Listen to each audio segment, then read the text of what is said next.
He languished on Tianmen Mountain for half a month, suffering in search of something very important among the gloomy rocks. Suddenly, luck smiled upon him, and he realized with glee that he had finally been able to locate what he was looking for in the depths of the cave. An ancient scroll lay before him, and he noted with awe that, although it was covered with strange symbols, it was undoubtedly a genuine manuscript. According to his information, it was a legendary secret technique left behind by a great swordmaster some 600 years ago, his priceless secret records. He thought bitterly that he would have loved to keep the scrolls for himself, but they were useless to him, with his shattered dantian.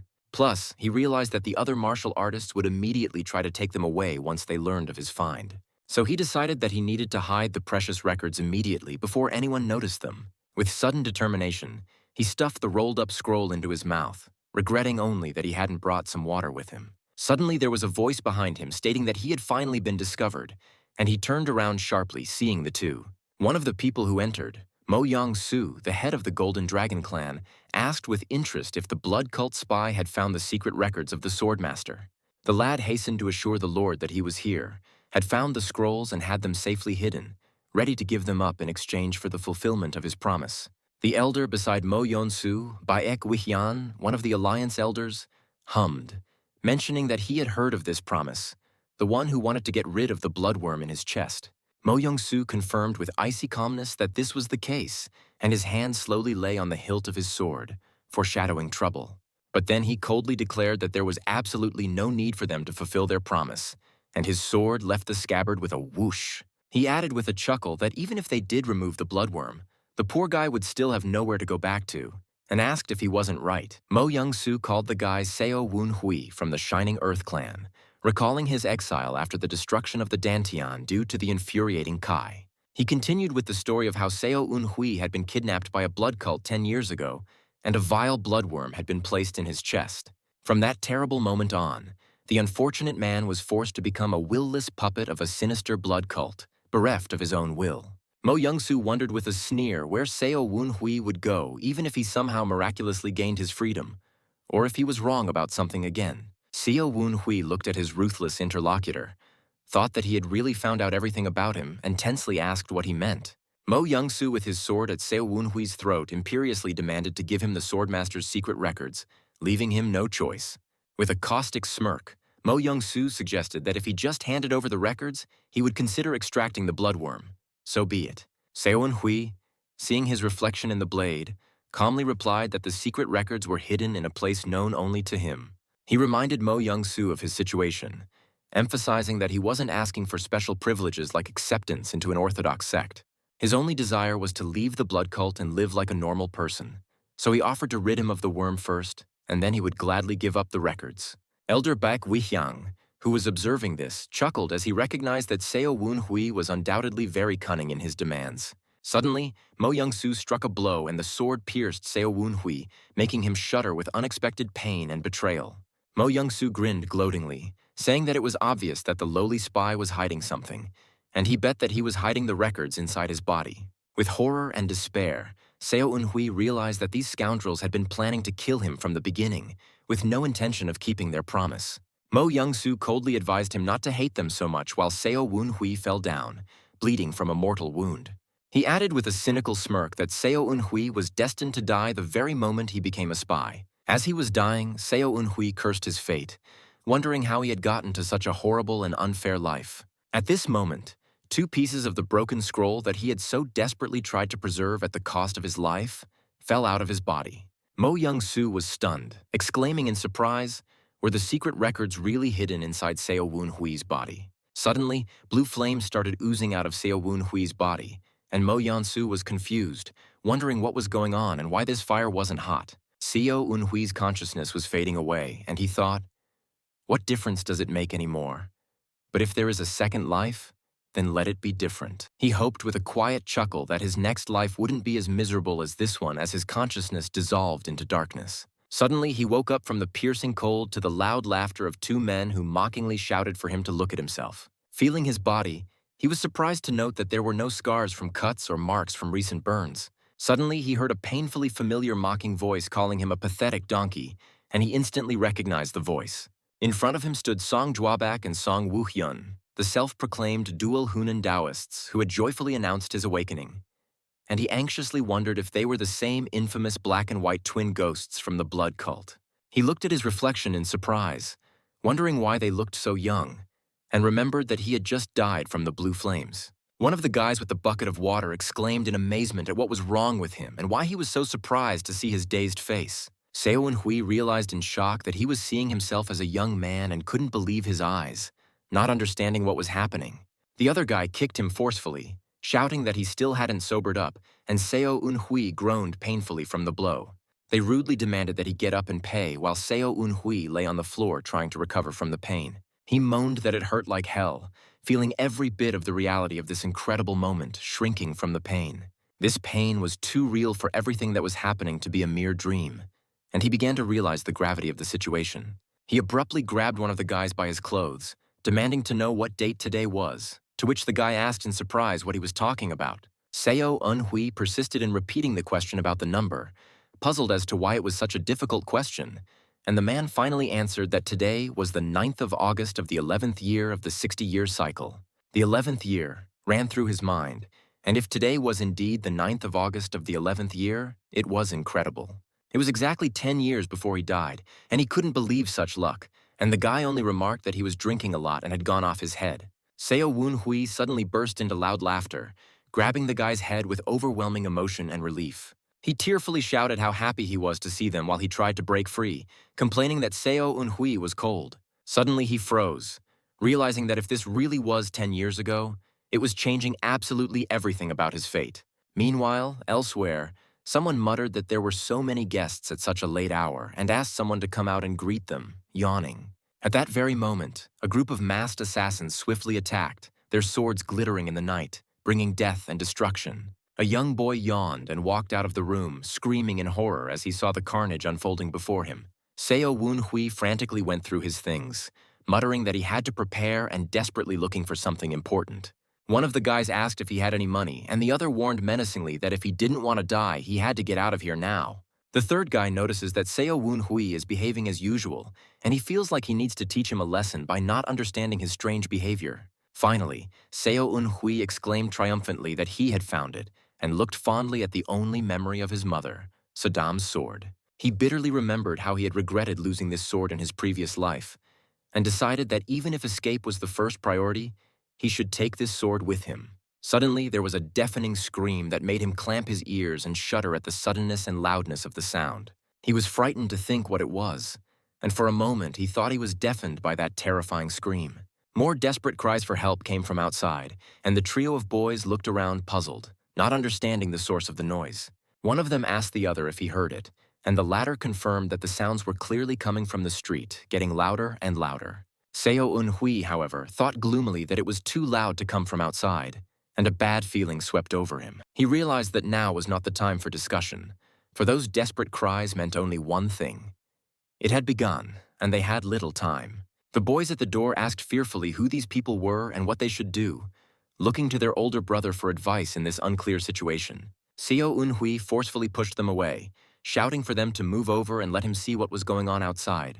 Peering through the crack, he hissed hatefully that they were bloody blood cult bastards, and his fears were confirmed. He remembered that it was on August 9th of the 11th that the blood cult had kidnapped him, and the nightmare was happening again. One of the guys asked if they were bandits, but Seo Un-hui grimly replied that they were cultists from the blood cult, and they were in big trouble. He warned them that if they wanted to survive, they needed to run away right now.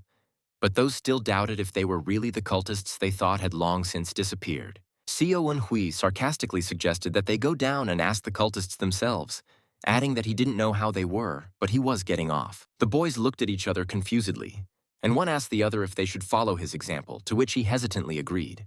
Seo Un-hui decided that now was not the time to keep an eye on them. After all, they would still become martial arts masters after being kidnapped. He figured that as long as he could survive, it was okay, and headed for the exit.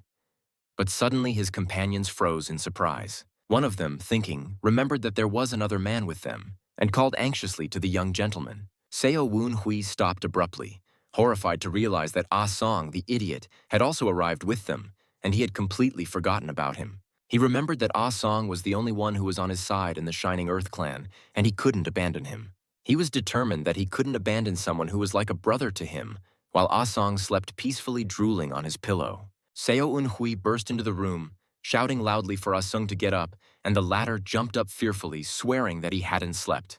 And Song exhaled a sigh of relief when he realized it was the young master, and admitted that he had startled him with his sudden appearance. Seo Woon-hui grabbed his arm, insisting on getting up as they needed to leave this place right now without wasting a moment. Ah Seong confusedly asked what was wrong while Seo Eun-hui dragged him along, throwing in the fact that they would talk on the way. He quickly explained that they had been attacked by a blood cult and they would be making their way here soon, leaving them no chance of escape.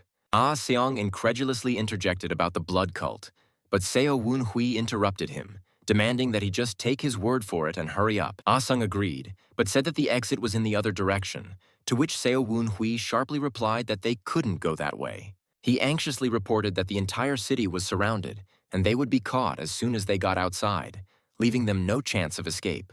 Ah Sung naively asked if that was true and suggested going back to the room and hiding in the closet, but Seo Woon-hui exclaimed that it was obviously a bad idea. He explained that the cultists were not here to take their money, but to catch people like them pursuing their sinister goals.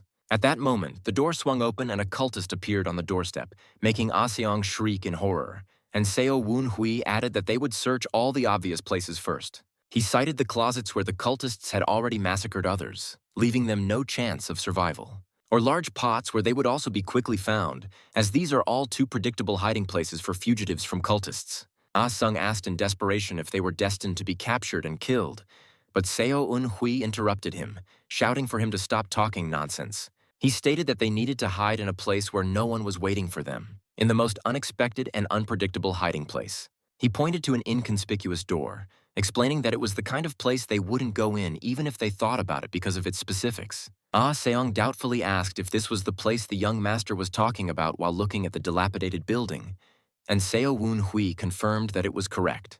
He explained that they didn't expect anyone to be hiding here, and this was their only chance to go unnoticed by the cultists. Ah Sung indignantly exclaimed who would hide in the latrine and he wasn't going to hole up there, but Seo Woon-hui cut off that this wasn't the time to argue about it. Seo Eun-hui stated that he was leaving Ah Seong the only restroom so he'd thank him later, to which Ah Seong countered that he could hide somewhere else, and if Seo Eun-hui was so nice, he could get in there himself. Ah Song fell into the latrine with a scream, begging Seo Eun-hui not to push him as he slammed the door of that horrible hideout behind him. Seo Eun-hui gloomily thought that even the blood cult wouldn't look in here, and although he had originally intended to hide here himself, he had no choice. He decided he needed to find a place to hide before the blood cult got here, and heard a horse neighing nearby. He was surprised to see the horse in the stall and relieved to think that it meant he wasn't destined to die today after all. He decided it wasn't a bad hiding place since they'd be looking for a runaway horse, not digging through its feed and burrowed into the hay. However, he realized that if there were advanced martial artists, they would find him using their abilities, so he should have his sword at the ready just in case. Suddenly, a squeaky voice was heard complaining about how dirty it was and demanding that the damn boy not hold him with his sticky hands, and Seo Woon-hui perplexedly asked what those sounds were. The voice indignantly asked what he thought it was and told him to wipe his damn hands, then asked resentfully if he was ignoring him because he was a short sword. Seo Eun-hui wondered in horror if the sword was possessed by a ghost, to which the voice frightenedly asked if it was a ghost, not realizing what it was talking about. Then a voice angrily exclaimed, "Damn his ghost," and declared that he was Sodom's sword, his mother's prized possession, which he had just stuffed into his bag. Seo Eun-hui muttered in amazement, "Wait," and asked if the sword had just answered him, and if a person could hear the sword. A small figure appeared out of the sword and asked if he could hear the voice of the sword. Could he also see her avatar? Seo Eun-hui stared at her in shock, wondering if it was a hallucination, and couldn't believe his eyes at what was happening. He tried to convince himself that it wasn't true and that he couldn't see or hear her, but the figure persisted. Hey, she stated that she knew he could see and hear her, because swords can read a person's mind when in close proximity, and Seo Eun-hui was horrified to realize that he could indeed see and hear her. Suddenly he heard footsteps and hissed at her to be quiet, and the figure asked if the guy was the reason he was so alarmed. She calmed him down by telling him that it's okay and he's the only one who can hear her and he's the first person she's ever talked to, but Seo Woon-hui irritably asked her to be quiet since he can't think straight. A cultist stopped next to the haystack, scrutinizing his surroundings, and his gaze fell to the ground where he noticed something. His shadow ominously covered the haystack where Seo Un-hui was hiding, and he held his breath, realizing that he was about to be discovered. The sword spirit curiously asked if he would kill the cultist if he discovered him, expressing doubt in his resolve. Seo Un-hui sharply replied that it didn't matter if he had the strength, and asked if he had the courage to do it while clutching the hilt of his sword. She noticed how fast his heart was beating and added with a chuckle that he was afraid, indicating his obvious excitement. Suddenly, the cultist discovered him, and Seo Un-hui swiftly attacked, his eyes sparkling with determination in this dangerous clash. He wondered defiantly if he was afraid, and immediately answered himself that no, he was excited about the upcoming fight. He mentally addressed the spirit of the sword, commanding her to watch over him, for he would endure this life despite all obstacles. The sword spirit muttered in surprise, "Damn, and he's good," clearly not expecting such jumpiness from his wielder in this dangerous situation. She confessed that she thought he was just an idiot who drank with the siblings of the Song family every day, and it looked like she should reconsider her views on him. She curiously asked where he had learned such a thing, but Seo Un-hui irritably ordered her to shut up, not wanting to be distracted.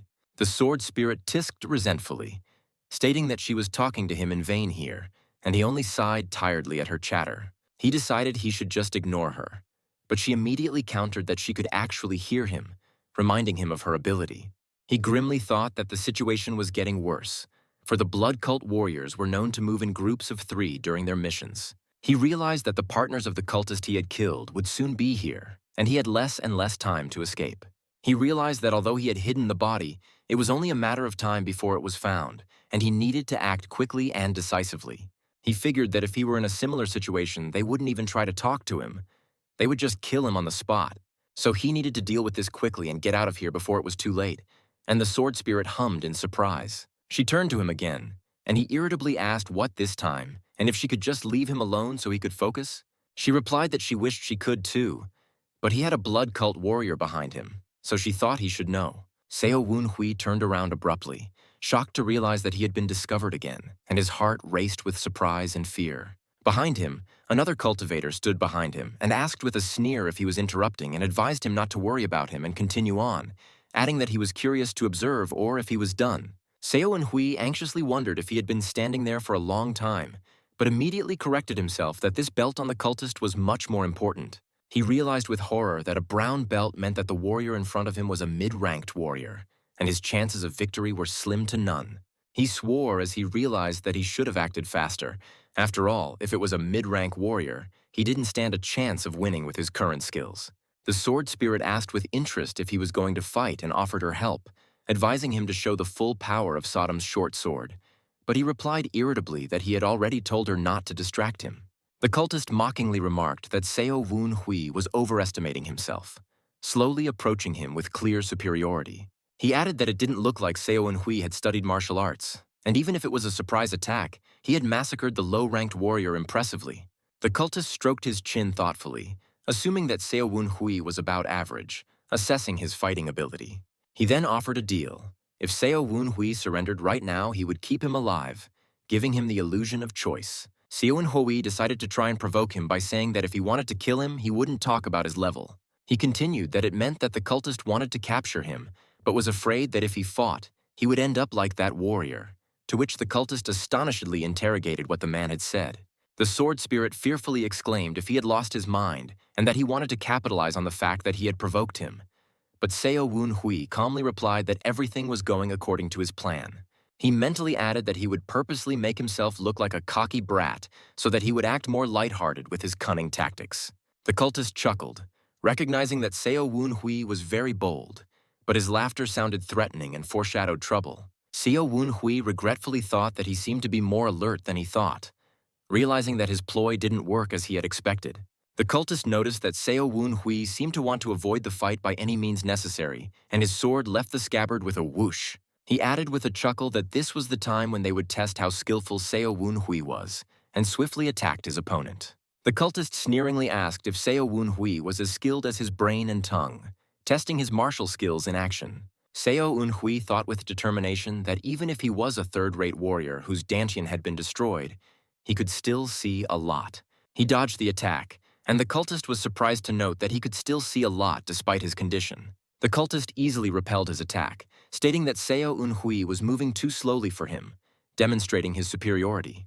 The cultist noticed that Seo Unhui's eyes might be good, but his hands were too slow for a real fight with an experienced opponent. However, he recognized that Seo Unhui's counterattack just now was quite accurate despite his apparent weakness in speed. He stated that he would ignore the fact that Seo Unhui had killed a low-ranked warrior and ordered him to silently follow him without offering resistance. Seo Unhui shouted with rage that he wasn't going anywhere and made a desperate attempt to attack, unwilling to give up without a fight. He was relieved that he had succeeded, but his joy was premature as the cultist was more nimble. The cultist reprimanded, calling him a bastard, and thought with astonishment, there was no way he could have dodged a point-blank strike. It was unbelievable. Seo Unhui flew aside from the cultist's powerful punch, feeling the full force of his more experienced and skillful opponent. He bitterly admitted that he had been overconfident, thinking that he couldn't dodge at such close range, and that had been his mistake. He realized that he had no choice but to fight him head-on and prepared himself for a desperate battle. The sword spirit offered her help, saying that without her he had no chance of winning. But Seo Unhui skeptically asked what she could even do in such a situation. The sword spirit noticed that he would be stubborn to the end and asked what he would do now, and he decided that since he couldn't make a deep cut and only wounded his left eye, he should strike from that side. The cultist, covering his injured eye, cursed him, saying that he was trying to be polite, but his patience was bursting at such insolence. He pulled out a strange dagger, asking if the damn bastard wanted to die so badly, and his aura became even more threatening. He admitted that he was originally going to mess with him a bit and send him to the cult, but now he's changed his mind and he's going to have to kill him. With a furious shout, he vowed to tear Seo Unhui apart, and an ominous red energy enveloped his body, foreshadowing a deadly attack. The cultist used the blood cultist's main sword art, the killing blood blade, and his movements became incredibly fast and deadly. Seo Unhui thought with horror that it was so fast that he couldn't see his attack, realizing the danger of his position. He gritted his teeth, realizing that the bastard was purposely dodging deadly attacks, playing with him like a cat with a mouse.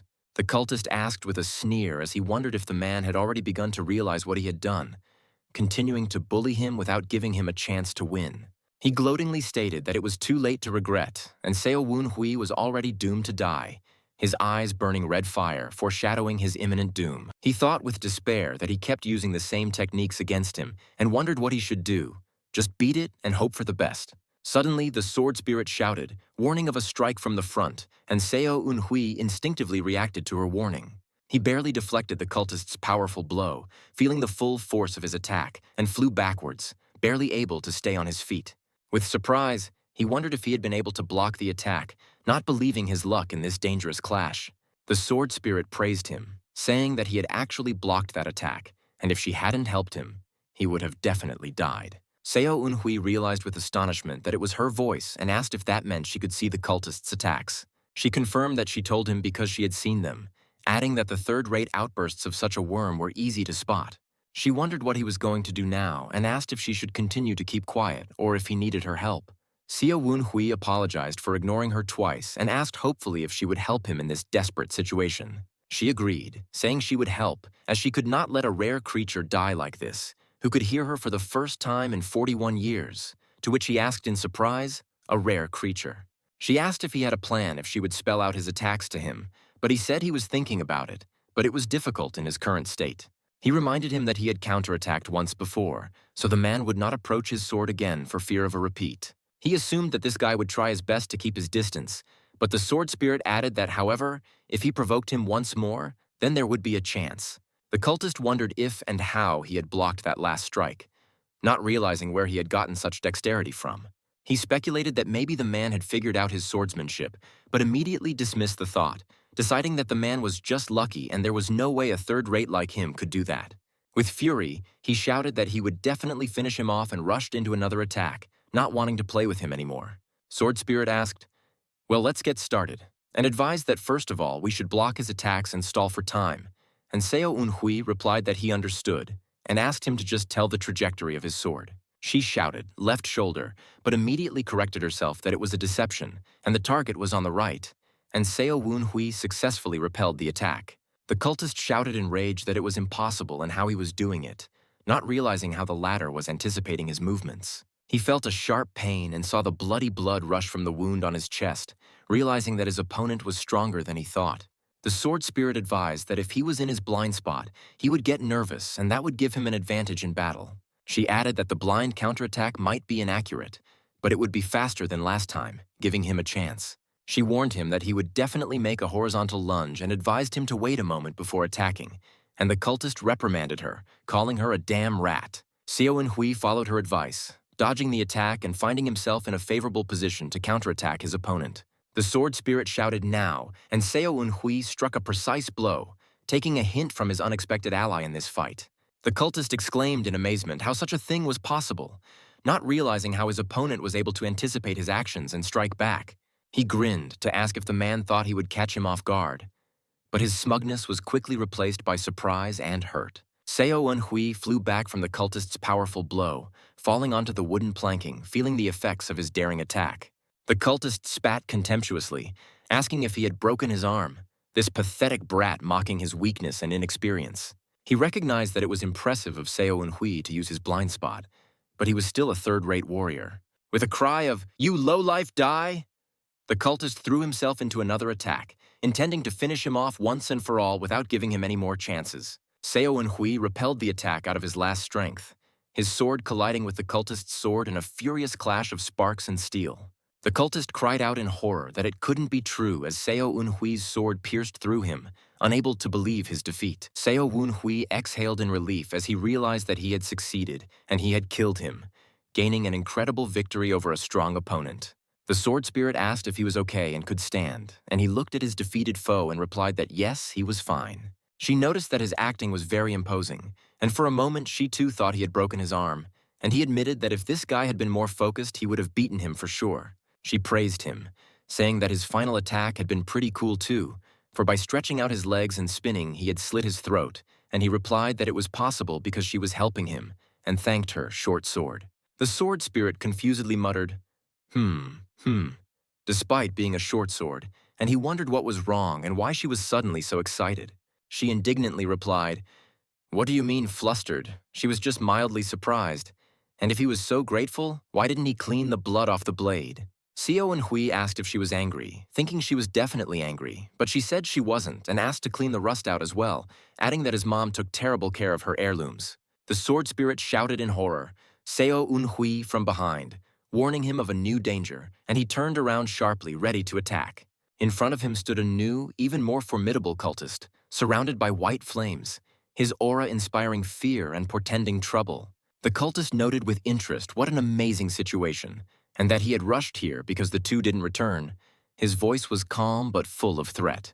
He looked disdainfully at the bodies of his fallen comrades, asking if they had been killed by an ordinary child, not believing his eyes. In his hand, he held a nameplate with the name of Seo Eun-hui from Yiyang District, Luoyang City, identifying him as a member of the Seo clan of Luoyang. Another cultivator added that he was quite famous in Henan Province, confirming his identity and pointing out his origin. They contemptuously called him a donkey from Luoyang, reminding him that after his dantian was destroyed by the rampaging Qi, he had become an outcast in his family. One of the cultists thoughtfully suggested, what if they took him and raised him as a spy from an orthodox sect, pondering his possible use? But the senior cultivator firmly rejected the idea, saying that there was no point in dealing with an underling who didn't even have a dantian. He added with a chuckle that he would die before he could pass basic training and advised him to look at him, pointing at his pitiful appearance. He noted with disdain that despite being from an illustrious clan, the one pissed himself with fear and asked what they could use a cunt like him for. He gave the verdict that he was not even fit to be a low-grade commodity and ordered him to be killed, seeing no value in him. Seo Eun-hui cried out in desperation, begging the Lord not to kill him, and promised to carry out any of his instructions, even spying willingly. He tearfully folded his hands in supplication, begging to be spared, his pride trampled by the fear of death. He remembered sobbing those words, trying to avoid that fate, but making the same mistake of giving in to fear again. He thought with horror that maybe it wasn't the same. And this time he found himself with his hands tied behind his back, his hope fading. He tried to call out to Sodom, asking how long he had been out, but there was no answer, and a bad feeling swept over him. He called out to Sodom again, perplexed as to why she didn't answer, and his heart clenched with worry for his only ally. He suggested that perhaps it was because the sword was not in his hands, and apparently he could only speak to the sword if it was in his hands. The senior cultist remarked in surprise, a boy without a dantian, and yet he had killed 2 of his men with that short sword, adding that apparently the one was still the heir of the Marshall clan even if he had lost his dantian. Seo Woon-hui smirked, thinking that his opinion of him was much higher than in his past life, and that the blood cult were very judicious bastards. So with that said, they would probably capture him. He panicked, realizing that he would eventually be captured anyway, and mentally ordered himself to come to his senses and find a way out of this situation. He decided to look on the bright side. For one thing, he needed to survive to think about escaping, and he began to analyze his chances. The senior cultivator suddenly said that they weren't going to take him with them, which left Seo Woon-hui completely bewildered. Another cultist countered that he was at least mid-level, and if he was raised well, he would be useful as a spy. But the older one added that there were plenty of guys with dantian who would be more useful than this lowlife without dantian. The third cultist supported him by asking if there was a reason why they should use a defective specimen and suggested that they just kill him, to which he obediently agreed. Seo Woon-hui bitterly thought that the only thing that had changed was his opinion of him, but he had come to the same conclusion as in his previous life. He decided he had no choice and would have to beg, just as he had in his previous life, asking to be spared and promising to do whatever they wished. The elder cultist chuckled, mockingly noting that he had just tried to appraise him and was now asking for mercy, and ordered him to stop looking for a way out and pay for killing his men. Seo Eun-hui thought with horror that this was worse than in his previous life when the cultist had drawn his sword over him, ready to strike a fatal blow. He wondered in despair if there was no escape, his heart pounding frantically with fear and hopelessness. He mentally ordered himself to think and at least buy himself some time by watching the approaching cultists, and his brain frantically searched for a way out. He thought with rage that he couldn't die any sooner than he had in his previous life, and his body tensed in anticipation of imminent doom. The senior cultivator grinned, noting that watching him desperately looking for a way to escape was quite a fascinating sight, and suggested that he beg like a dog. He added that he might be using it as his hand pet, and Seo Eun-hui suddenly recognized that sword he was holding in his hand. The white decoration on the hilt of the sword, according to Google, the name this tale has is Tetsuk, and Seo Eun-hui realized that this must be the man. He bowed his head in horror, exclaiming praise to the blood demon and long live the blood cult, portraying devotion and submission. He added that he was unworthy to be in the presence of the fourth blood star, to which one of the cultists asked in surprise what he was talking about, and another one interjected, "Fourth blood star."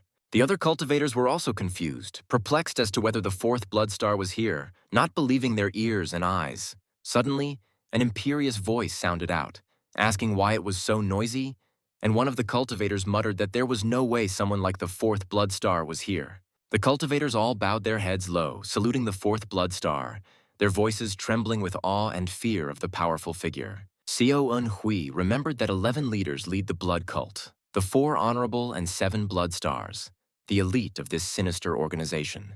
He was surprised to think that he had never met either of them in his previous life, and it was an incredible coincidence. However, rumors had reached him that the stars sometimes disguised themselves as low-ranking warriors and watched the units, checking their combat readiness.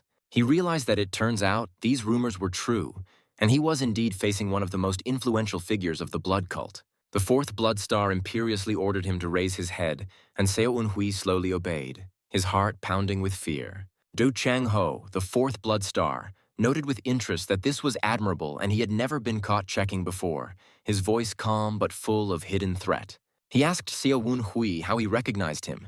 Although he was not part of the blood cult, his gaze was piercing and testing. Seo Eun-hui replied that it was his sword, to which the man surprisingly interjected, "Sword," not understanding how it was possible by weapon. He explained that he recognized it by the decoration on the sword and the leather wrapping on the hilt, adding that he had heard it was made in memory of his old faithful stallion, White Stallion. Du Chang-ho recognized that he had a keen eye and demanded an answer to his question, his tone becoming more insistent and demanding. He asked again how someone who wasn't part of the blood cult could know that, his suspicions growing stronger by the second. Seo Eun-hui thought the man was suspicious of him, but admitted that it would probably be stranger if he wasn't suspicious of him. He remembered that in his past life, he had been a blood cult spy for several years and was in an orthodox sect, and had found himself in similar situations hundreds of times. He confidently stated that it was because he had the blood of the blood cult flowing in his veins, and he knew how to lie in an attempt to deceive his formidable interlocutor. The cultists around them looked at each other perplexedly, One of them asked if the one claimed that the So clan of Luoyang had blood cult descendants, and how such a thing was possible. Xiao Hui began his story by mentioning that his maternal grandfather had fought in the Great Orthodox Heretic War as a low-ranking warrior in the Blood Wolves unit. He continued that after being severely wounded in battle, his grandfather began to wander in search of a place to settle with his only relative, his mother. And that's how his grandfather ended up in the city of Luoyang, where he found his final resting place after a long and dangerous wandering. He struggled to find a home while fleeing the war, but his inner wounds never healed, leaving a deep mark on his soul. His mother tried to cover the accumulated medicine bills by working as a So clan maid to provide for his ailing father. That's when she met his father and he was born, the fruit of their love. Born at a difficult time for the family. Du Chang-ho thoughtfully said that his grandfather was a member of the Blood Wolf squad. His voice was calm but full of interest. He added with a chuckle that it was interesting and ordered him to continue narrating, his gaze fixed on Seo Woon-hui, waiting for him to continue. Seo Woon-hui thought with despair, wasn't that enough? And added that when he was young, he had received intensive training from his grandfather. He said that whenever he complained that he couldn't cope with the rigors of training, his grandfather recalled Blood Wolves squad captain No Jo Man and his son No Sung Gu. His grandfather had told him that the captain's son had managed to go through all the training of the Blood Wolves squad when he was his age, trying to motivate him. The cultists whispered, puzzled as to how this brat knew the names of the previous and current captains of the Blood Wolf squad, their suspicions growing. Seo Un-hui added bitterly that his grandfather said every day that the blood cult would find them one day. And even 5 years ago, his last words were memories of the blood cult. Du Chang-ho said thoughtfully, this explained how he was able to kill 2 of his warriors despite a body with a shattered dantian. However, he abruptly interrupted his musings, and one of the cultists cried out fearfully, "Don't you dare me," not understanding his reaction. That cultist pleaded, addressing the Blood Star to not listen to that brat, and added that he didn't know where he heard such a thing, but the Blood Wolf squad. Du Chang-ho interrupted him, calling him Captain O, and coldly asked who was letting him interrupt him, his voice full of icy fury. He disdainfully added that he didn't know that the demonic Tiger Squad captain could dispute the Blood Star's words, his eyes glittering with anger. Captain O fell to his knees in terror, begging the Lord for leniency, his body trembling in fear of the powerful Blood Star. Seo Woon-hui thought in amazement that it was impossible for the captain to tremble in fear because of a few words and a glance thrown his way, and realized the authority of the Blood Star. Du Chang-ho apologized for that, his voice calm again, but his eyes still studied Seo Woon-hui intently. He added that there was something he found odd, and that killing their cultists was justified in self-defense, his tone thoughtful. He asked why the man hadn't revealed his identity to Captain O, and instead begged for his life, his gaze piercing. Seo Woon-hui, stammering, replied that it was because he was afraid that he might be punished for killing cultists despite his affiliation, and asked to be forgiven. Seo Woon-hui thought with annoyance that the one was harsh, although he weaved the truth and lies together well, but the one didn't get caught in the lie and immediately pointed out the inconsistencies. Du Chang-ho laughed, his laughter echoing through the night forest, interrupting the tense silence between them. He said with a chuckle that it looked like his joke had been too harsh, and added that he really understood his reasons for trying to lighten the mood. He stated that if his grandfather was a blood cultist, then they were basically brothers, to which Seo Un-hui was relieved that he was afraid something was wrong. Du Chang-ho regretfully remarked that they had almost lost an important descendant of the cult, and suggested that Seo Un-hui accept him into the cult to continue the legacy of his grandfather's deeds, asking how about it. Seo Woon-hui humbly replied that it would be an honor for him, 4th Blood Star, and added that his grandfather would be very pleased. He thought bitterly that he had managed to survive, but then what was the point of being reborn if he ended up volunteering for the cult? He bowed low, exclaiming, "Long live the blood demon and to the glory of the blood cult," portraying complete devotion and submission. Du Chang-ho calmly said, "Welcome back to the cult." His voice was even, but you could feel the hidden power in it. Seo Woon-hui thought with despair that he had managed to survive, but he ended up back in the blood cult, and if he had known it would be like this. Du Chang-ho added that by fate, they were destined to find a descendant of the cult, and he would fulfill his wish, giving him an unexpected chance. Seo Woon-hui wondered what this meant, and whether the Blood Star was going to grant the wish of a lowlife like him, feeling that it was a test to see what he would ask for. He decided he had to ask for something reasonable that wouldn't give away his intentions, and asked for his short sword back, saying it was a memory of his mother.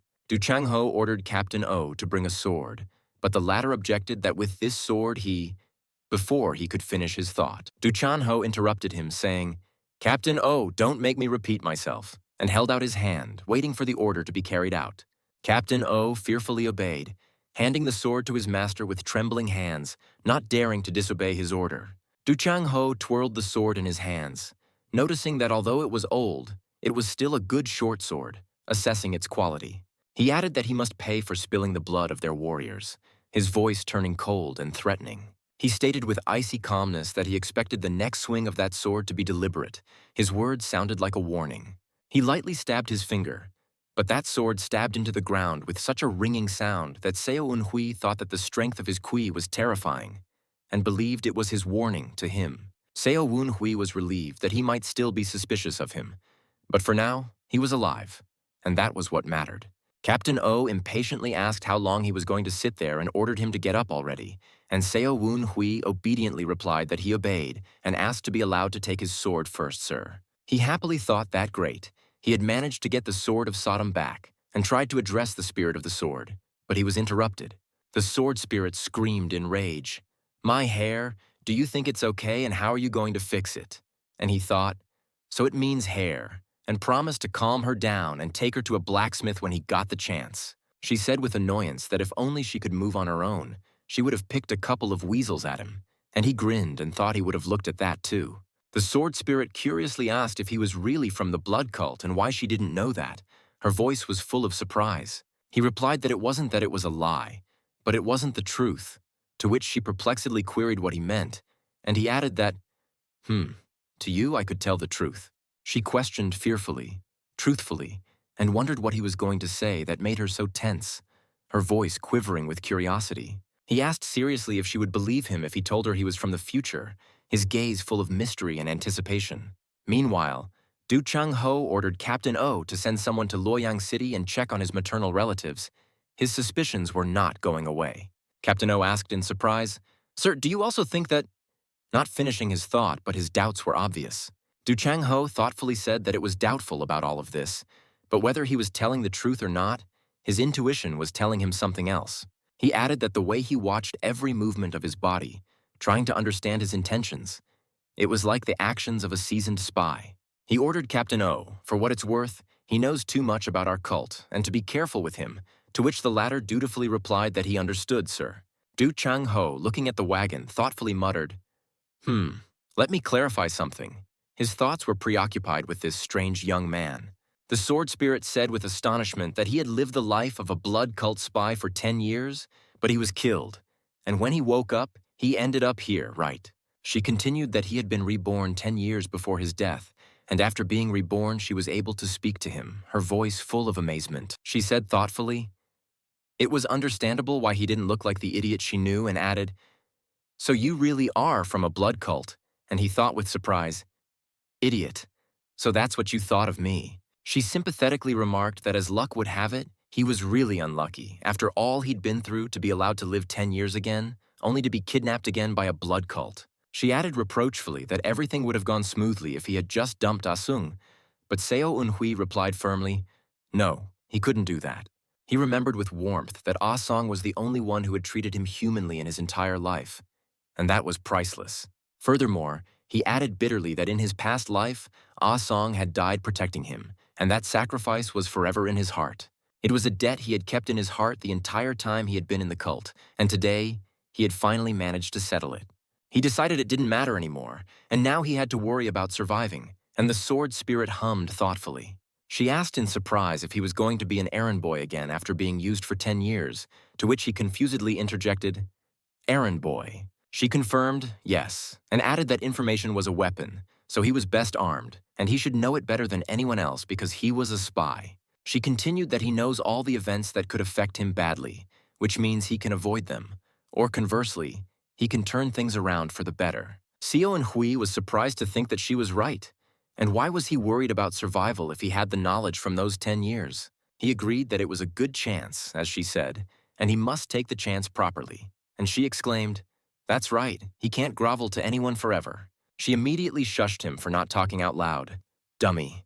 Or it would look like he was talking to himself, and he thought with annoyance, Damn, thoughts get ahead of speech. He thought hopefully that he still had options, and maybe he could even learn martial arts again despite everything. Sword Spirit skeptically asked if he was studying martial arts and how he was going to do it with a destroyed Dantian, and he replied that it wasn't very reliable information. She shrugged, saying that even if it was true, it would be in the future, so let's leave it aside for now, adding that it was doubtful somehow. She pointed a finger at him, saying, "You know, if—" Her voice was full of intrigue and anticipation of a new proposal.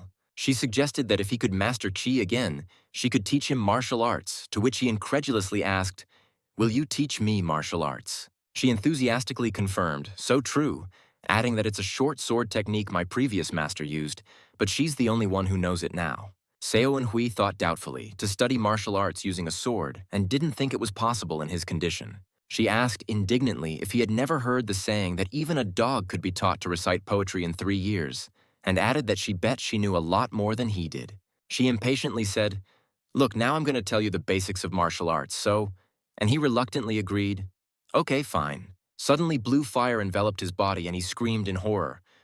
And what was that blue fire, not realizing what was happening? He screamed in panic, "Where am I and what is going on?" Finding himself in a strange starry space, his body naked and tense. A mysterious voice said that the universe would open with the acquisition of the sword heart, and he thought it was not the voice of Sodom, and he was overcome with more confusion. He saw a swirl of stardust in front of him and muttered, "This," not realizing what this place was or how he got here. Suddenly someone grabbed his head and he cried out in pain and surprise, asking what was going on. A sharp pain pierced his body. He woke up asking if he was back and what it was just now, his hand glowing with blue fire, and he added, "Moreover," the sword spirit indignantly asked, "Hey, where did you lose your head and what is she trying to do here means?" And he asked in surprise, "You can see it." She perplexedly asked, What?" And he asked her to look closely at his hand, saying there were dots on it that looked like stars. She shouted in rage, "What the hell, star? All she sees is his hand," and asked if the short sword martial art technique wasn't interesting to him. She resentfully stated, "Okay, bygones, she won't tell him anything else, and don't look for me until we get there," to which he thought, "Only I can see that." He said regretfully, "I'm sorry, Sodom, but it will take about half a month," his voice full of frustration and fatigue. He decided that he would just rest then, and clenched the hilt of his sword, thinking, "Okay, he needs rest after all he's been through." He wondered if this was just now after all, and if it was like the blue fire he had seen during his rebirth. His thoughts were full of questions. He speculated that it might have something to do with the secret records of the immortal sword, trying to find an explanation for this strange phenomenon. He noted with annoyance that it wasn't reappearing, and wondered what he had to do to make it appear, his curiosity growing. Suddenly there was a knock, and he was wary, wondering if they had arrived. His body tensed in anticipation of the new unknown. The wagon door swung open and he saw bound captives like himself, his heart clenched with misgivings. A rough voice ordered, "Get up, little ones," and asked how long they were going to lie there, its tone full of contempt. Another voice ordered them to get out immediately, and no tricks, or they would be killed on the spot, leaving them no chance to disobey. They were kicked out of the wagon, ordered to line up in front faster. There were many armed men around, and the atmosphere was tense. Sword Spirit yawned, asking why it was so loud and where we were anyway, and he replied grimly, "Valley of Blood," his voice full of despair. Seo Woon Hui explained that it was one of the blood cult bases, and also a training camp to train kidnapped children into blood cult warriors, to which the sword spirit asked, "So they were all kidnapped children?" He pointed at the man standing there and said that the one in charge of training in the Valley of Blood, Blood Tyrant Commander Gu Sang-woon.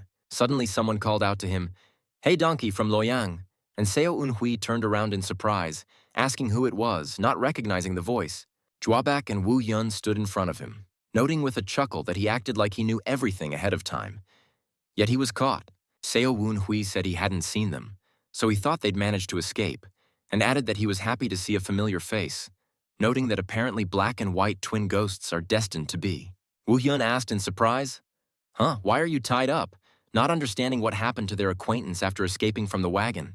Seo Un-hui replied that it's a long story, to which Juabeok impatiently said, "It's okay, spill it out," wanting to know the details. Suddenly an imperious voice commanded them to stop talking and listen carefully, and all the prisoners froze in anticipation. Gu Sang-woon asked if they could see the podium behind him, and when he counted to 5, they should run, giving them a ghostly chance. One of the captives shouted indignantly, "At least untie us before ordering us to flee," and Wu Hyun asked in surprise, "Hey, donkey?" He asked Seo Eun-hui with disbelief, "Did you really run?" And the latter replied, "If you don't want to die, do whatever I say." Seo Eun-hui rushed forward, shouting, "Hey, Eun-hui!"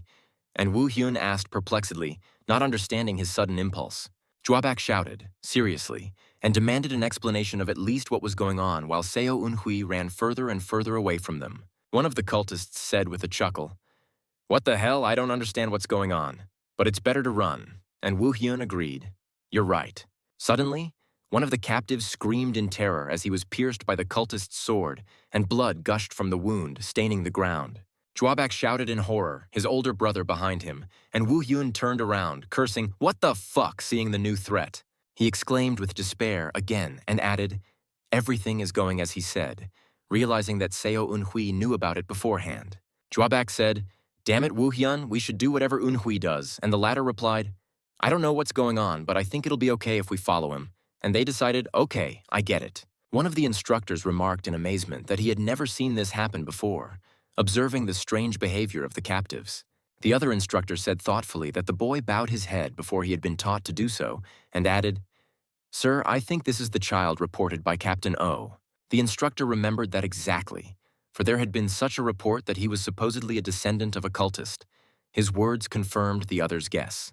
The sword spirit asked with a chuckle if he knew what needed to be done without even receiving orders, and added, "You really are a blood cultist." And he thought that he had to do all this to avoid suspicion after I called myself a descendant. He added that on top of that, if he didn't, they'd give him a showy punishment, and the sword spirit remarked that didn't sound good. Gu Sang-woon shouted loudly, "Attention!" and all the captives froze, waiting for his next words, their hearts pounding with fear. He declared with pathos, "You guys have been chosen, and the will of the great blood demon has brought you into the great blood cult." His voice rattled over the crowd. The captives whispered in horror, "Cult of blood. It's a cult of Kai," not believing their ears and realizing the gravity of their situation. One of the captives couldn't stand it and shouted, "Don't mess with us, it's not even our choice. All you do is kill and kidnap people." Sword Spirit asked, and he was right. Is it okay to say such a thing? And Seo Eun-hui thought gloomily, "Here he is, a victim for exemplary punishment." She asked in surprise, "By example, you mean?" And he confirmed, correctly, his voice full of grim certainty. Gu Sang-woon said with a chuckle, "You might not have noticed it because we were running away, but once the Martial Arts Alliance finds out, you—" His words were interrupted by a flash of red light. He dealt with the rebel with cold brutality, declaring that there was no place for weaklings in a blood cult, his eyes glittering with anger. The sword spirit whispered with horror at how cruel it was. They went through all this just to kill them, and Seo Eun-hui thought that they were imposing loyalty through fear, and it was quite effective. Gu Sang-woon looked at the other captives and asked, "Do you really want to end up like him?" And they all froze in horror, afraid to move. The sword spirit asked sympathetically, creepily, "How did you even survive such a thing in your past life?" And he replied, "Nothing to be proud of. I managed to survive by obeying like a dog." Gu Sang-woon announced, "We will now begin the introduction ceremony," and his assistants brought out trays with something ominous, causing a new wave of fear. He pointed at Seo Eun-hui, saying, "You, yes you, the one in the front," and asked if you knew what was inside that box, his voice full of threat. Seo Eun-hui calmly replied, "They are bloodworms," and Gu Sang-woon remarked with surprise, "Wow, and you are well informed." His interest increased. He suggested with a chuckle, "Then why don't you explain to your companions what a bloodworm is, wanting to test his knowledge?" Seo Eun-hui mentally repeated, "Bloodworm." His gaze became serious and focused. He knew what it was. He explained that it was a parasite that was implanted in the chests of the cult's newcomers so that they would never forget their allegiance. His voice was even, but there was an undercurrent of pain in it. He explained that they must take the antidote every 24 hours, and if they didn't, the bloodworm would run rampant inside them, causing excruciating pain. Woo Hyun asked in surprise, "Eun-hui, how do you know all this?" His voice was full of bewilderment and suspicion to his awareness. Gu Sang-woon confirmed with a chuckle. All true as a descendant of the cult, his words confirmed Woo Hyun's speculation about Seo Eun-hui. Woo Hyun exclaimed in rage, "Descendant, you bastard! You are a blood cult spy," his face contorted with anger and betrayal. The sword spirit remarked with a chuckle, "Wow, you've been exposed. He was a real spy in his past life, and soon he would be part of the blood cult again." And Seo Woon Hui irritably asked her to stop mocking him. Sorting out this mess would be torturous. Gu Sang Woon said, "Okay, I will make you an offer." His voice was full of authority and anticipation of a new game with the captives. He stated that this was his chance to prove his kinship and loyalty to the cult, and he would give him the honor of being the first to receive the bloodworm before all of his comrades. Seo Eun-hui thought with despair that it was impossible to avoid this parasite because he would be killed if he didn't. But being the center of attention, it was too much. He realized that he had no choice and would have to swallow a bloody worm to survive, even to do so, and thank the Lord for allowing him to be the first to be honored. Du Chang-ho hummed, thinking that Commander Gu seemed to like him, although it was yet to be proven whether he was a real cultist or not. He said thoughtfully, "Well, I guess the truth will be revealed soon anyway, and all preparations are complete." His voice was calm but full of hidden menace. Seo Eun-hui felt a sharp pain pierce his neck, and he heard a soft whisper. "Just wait, Seo Eun-hui." His heart raced with fear. Gu Sang-woon exclaimed with satisfaction, "Long live the blood demon and to the glory of the blood cult. Thank you for this chance," adding, "This is truly the spirit befitting a descendant who inherited the blood of our cult." He turned to the rest of the captives, asking if they had all seen how it was done, right? And now each of them would come up and take a worm for themselves. The sword spirit asked in disgust, "How did you live for 10 years with that worm in your chest?" And Seo Woon-hui felt himself experiencing those disgusting sensations again. She cried out in panic, "Ha! What's wrong with you, Eun-hui?" Seeing his face contorted in pain and his body trembling. He moaned, My chest hurts. No, it burns. It feels like it's being squeezed from the inside out." His voice was full of agony. The sword spirit fearfully asked, "What's wrong with your chest?" Her voice trembling with fear for him, and he replied, "I don't know." He thought the pain felt different, but this was definitely where the bloodworm was. His mind fogged with pain. He realized with horror that a bloodworm shouldn't rage for no reason. So why? And a new wave of excruciating pain shot through his body. Seo Eun-hui suspiciously thought, "Captain, oh, this is his doing," not understanding why the bloodworm was so rebellious in his body. He cried out in pain, not realizing what was happening. His body was pierced by a new wave of agony, causing him to squirm on the ground.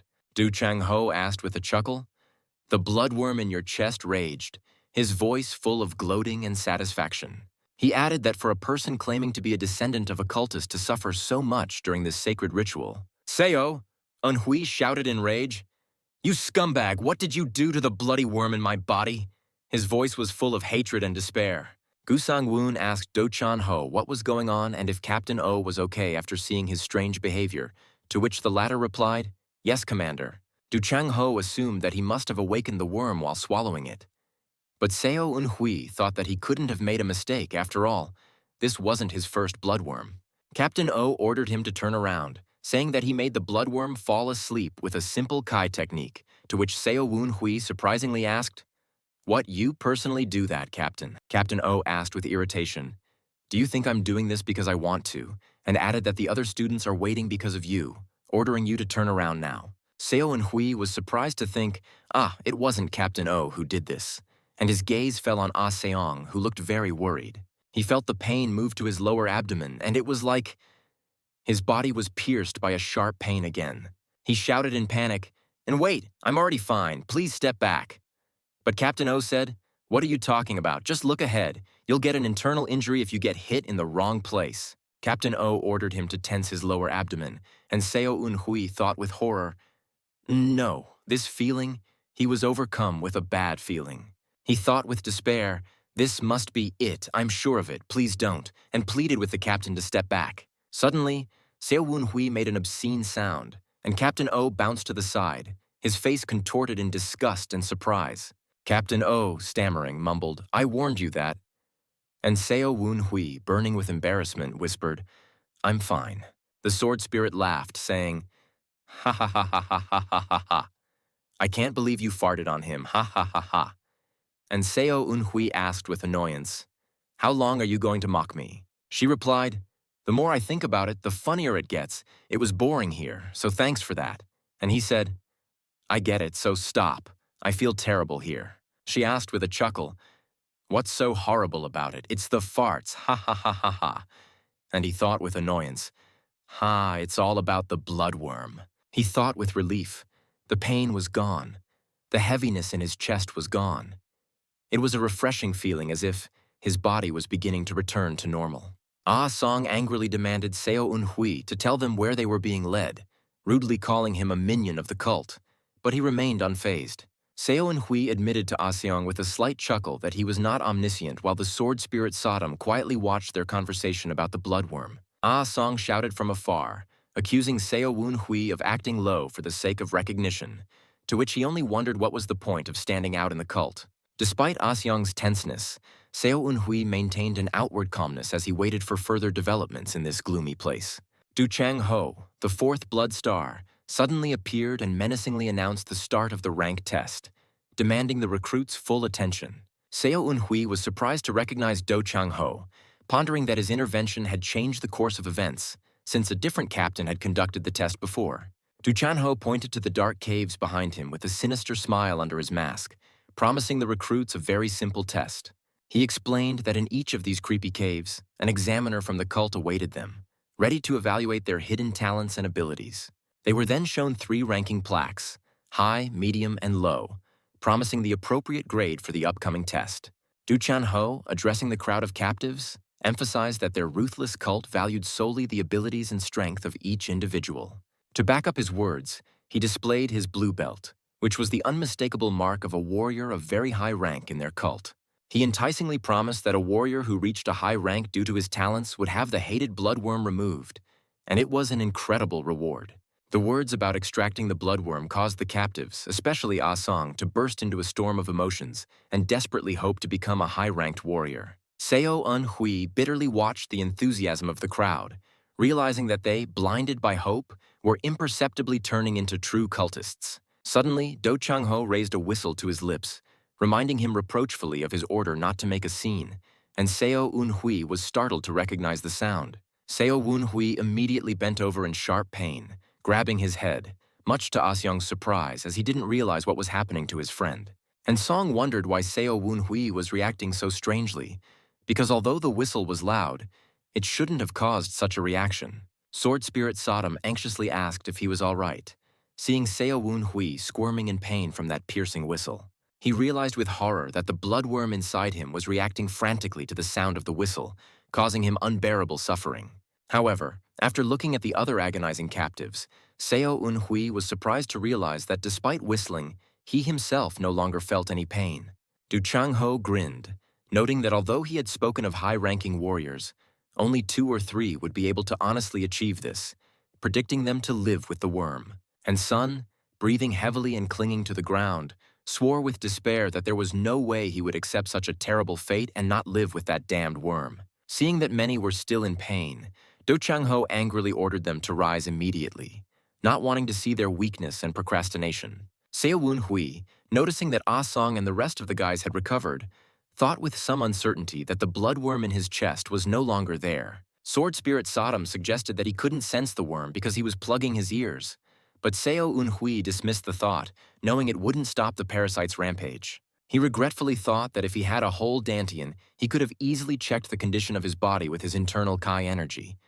But alas. And Song looked at Seo Un-hui with grim determination and said that since they had swallowed the bloodworm, there was no way for them to escape now.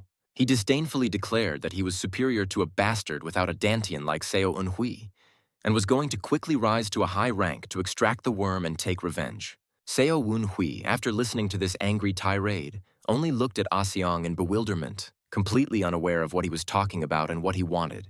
Du Chang-ho was just about to call out the name of the first test subject when he was suddenly interrupted, and he turned around with mild irritation at the source of the noise.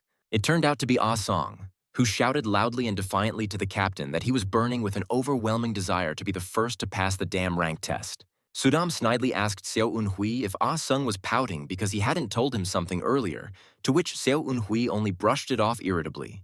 Du Chang-ho, after a little thought, allowed Ah Sung to pass first, and the latter rushed forward immediately with readiness and a cry of, "Yes, sir!" Running past, Ah Sung threw Seo Un-hui that he doesn't need his help, as he's going to show and prove that he's much better than him.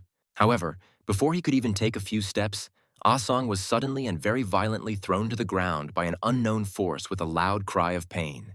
Du Chang-ho coldly reprimanded Ah-sung, asking if he was deaf, for he had clearly ordered him not to act on his own, but to stay in formation and wait. Seo Woon-hui mentally called Ah-song a complete idiot as he lay on the ground, while the other captives fearfully and amicably shouted, "That's right, master." Seo Woon-hui, lowering his head and hiding his true thoughts, also obediently shouted, "That's right, master," submitting to the general fear and pressure. At that time, Do Chang-ho looked around at the captives and named Seo Woon-hui of the Shining Earth clan, announcing that he would be the first to participate in the rank evaluation test. Seo Woon-hui thought with a heavy sigh and hidden irritation that he knew this captain would think of something, but he had become a real pain in his ass. Du Chan-ho asked Seo Woon-hui with a caustic grin if the proud cult descendant had any problems with his unexpected choice. Seo Woon-hui bowed low and assured the Lord that there was no problem. He was only grateful for the attention, though he thought to himself bitterly that this life would not be easy. As Seo Woon-hui slowly walked toward the gloomy cave entrance, Du Chang-ho ordered the rest of the prisoners to line up, announcing that the test would begin in strict order. Seo Woon-hui was surprised to think that taking this test again was something completely new, because in his previous life, it had been conducted by another captain named Guillaume. Sword Spirit Sodom curiously asked what rank board he had gotten in his past life without a Dantian, and Seo Woon-hui grimly answered to himself, "Low, of course." He explained to Sodom that low rankers were usually used as cannon fodder or for completely frivolous missions, to which the Sword Spirit remarked that it sounded very cruel. When Seo Woon-hui entered the dark cave, an unfamiliar but commanding voice came from there, asking if he was the same Seo Woon-hui from Luoyang City. Hearing that voice, Seo Woon-hui tensed up, recognizing it unmistakably, and thought that this person looked younger than in his previous life. But it was definitely him. Sodom immediately asked if he knew who it was, and Seo Woon-hui thought to himself with grim certainty that he knew him even very well, unfortunately. He whispered in horror to Sodom that this man had been his immediate commander in a past life, much to the surprise of the small and curious sword spirit. The curious Sodom immediately asked what squad he belonged to in his past life, and Seo Woon-hui mentally exclaimed, "The Blood Wolf Squad, that's right." Sodom speculated if this man was the captain of the Blood Wolves, and Seo Woon-hui anxiously confirmed her guess, for he remembered him very well. The man in the cave, who turned out to be Ho Sun-gu, the captain of the Blood Wolves, impatiently asked why it was taking Seo Woon-hui so long to answer his simple question. Captain Ho Sun-gu, looking at him sternly with his single eye, persistently repeated whether he was the same Seo Woon-hui of Luoyang City whom he had expected to see. Seo Woon-hui thought that Captain O's plan was cunning, but what an annoying nuisance, because he had even managed to trick the fourth Blood Star. He decided that it would be a trifle to deceive someone he knew in a past life, and confidently replied that yes, he was Seo Woon-hui from Luoyang, and had heard a lot about the captain from his grandfather. Captain Ho Sung-gu only grinned contemptuously, calling his words some kind of too obvious and pathetic lie, causing Seo Woon-hui to become very nervous. Ho Sung-gu incredulously questioned whether Seo Woon-hui had really said that his grandfather was a warrior of the Blood Wolf Squad, much to the surprise of both him and the anxious Sodom. The captain then coldly stated that there was not, nor had there ever been, a single warrior in the Blood Wolf Squad who in any way matched his grandfather's description. Suddenly, Ho Sun-gu pointed his sharp sword directly at Seo Woon-hui, menacingly demanding to tell him immediately who he really was. Captain Ho Sung-gu, glaring with scarlet eyes, furiously asked if Seo Woon-hui was so eager for death since he dared to claim that his grandfather had served under his father. Seo Woon-hui, with his face distorted from unbearable tension, desperately insisted that he had indeed been training in the Blood Wolf Squad since its inception. Finding himself on his knees and realizing that his brazen lie had been fully exposed, Seo Woon-hui decided that he needed to talk to the captain at all costs in order to survive. Suddenly, the sword spirit Sodom desperately shouted to him about the danger from below, but it was too late. Seo Woon-hui received a lightning-fast and crushing blow from the captain. Flying backwards from the incredible force of the blow, Seo Woon-hui felt terrified as if his poor body was about to be simply torn apart, amazed at the inhuman speed of the captain. The ruthless Captain Ho Sung-gu swiftly attacked again, and Seo Woon-hui realized with despair that if he couldn't talk him down somehow, he would definitely be in trouble. Gritting his teeth in searing pain and despair, Seo Woon-hui clearly realized that he could not last long against such a strong and ruthless opponent. Receiving another crushing blow that made blood splatter in all directions, Seo Woon Hui began to slowly lose consciousness while the loyal Sodom desperately screamed his name. Bending over in excruciating pain, he thought bitterly that the ruthless nature of this horrible captain had not changed a bit while Sodom was anxiously asking if he was all right. Despite the scarlet blood running profusely down his face and neck, Seo Eun Hui tried his best to assure the devoted Sodom that he was fine, and the blow wasn't that strong. Sword Spirit Sodom in a real panic shouted to him to immediately pull himself together because the ruthless Captain Ho Sung-gu was already rapidly approaching again. Seo Eun Hui struggled to grab his head, feeling suddenly very dizzy, and his consciousness began to become treacherously cloudy, muttering something unintelligible. "Shit!" the faithful Sodom cried out, noticing with genuine horror the large bloody stain on the cold cave wall, realizing that he seemed to have hit the back of his head very hard. She immediately ordered him to defend himself and act on her command, warning him of a blow to the right side of his neck, and he instinctively raised his sword.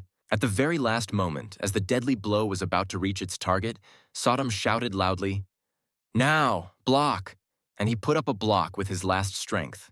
He still managed to block this deadly attack with incredible difficulty, and the force of the blow was so immense that he was thrown back a few steps, but he stood his ground. Coming to his senses after such a shock, Seo Eun Hui was horrified to think that he had indeed almost died, and noticed with annoyance that his trusty sword had flown too far away. The formidable Captain Ho Sun-gu, looming over the defeated Seo Eun Hui, sternly demanded to speak immediately who exactly had told him about him and his past. Seo Eun Hui smiled slyly and almost imperceptibly, instantly realizing that this was his only chance, and humbly asked the captain if he didn't want to find his little sister. Captain Ho Sun-gu was clearly very surprised, even after asking about his younger sister again, and remarked with undisguised suspicion that Seo Woon Hui seemed to have unearthed too much information about him.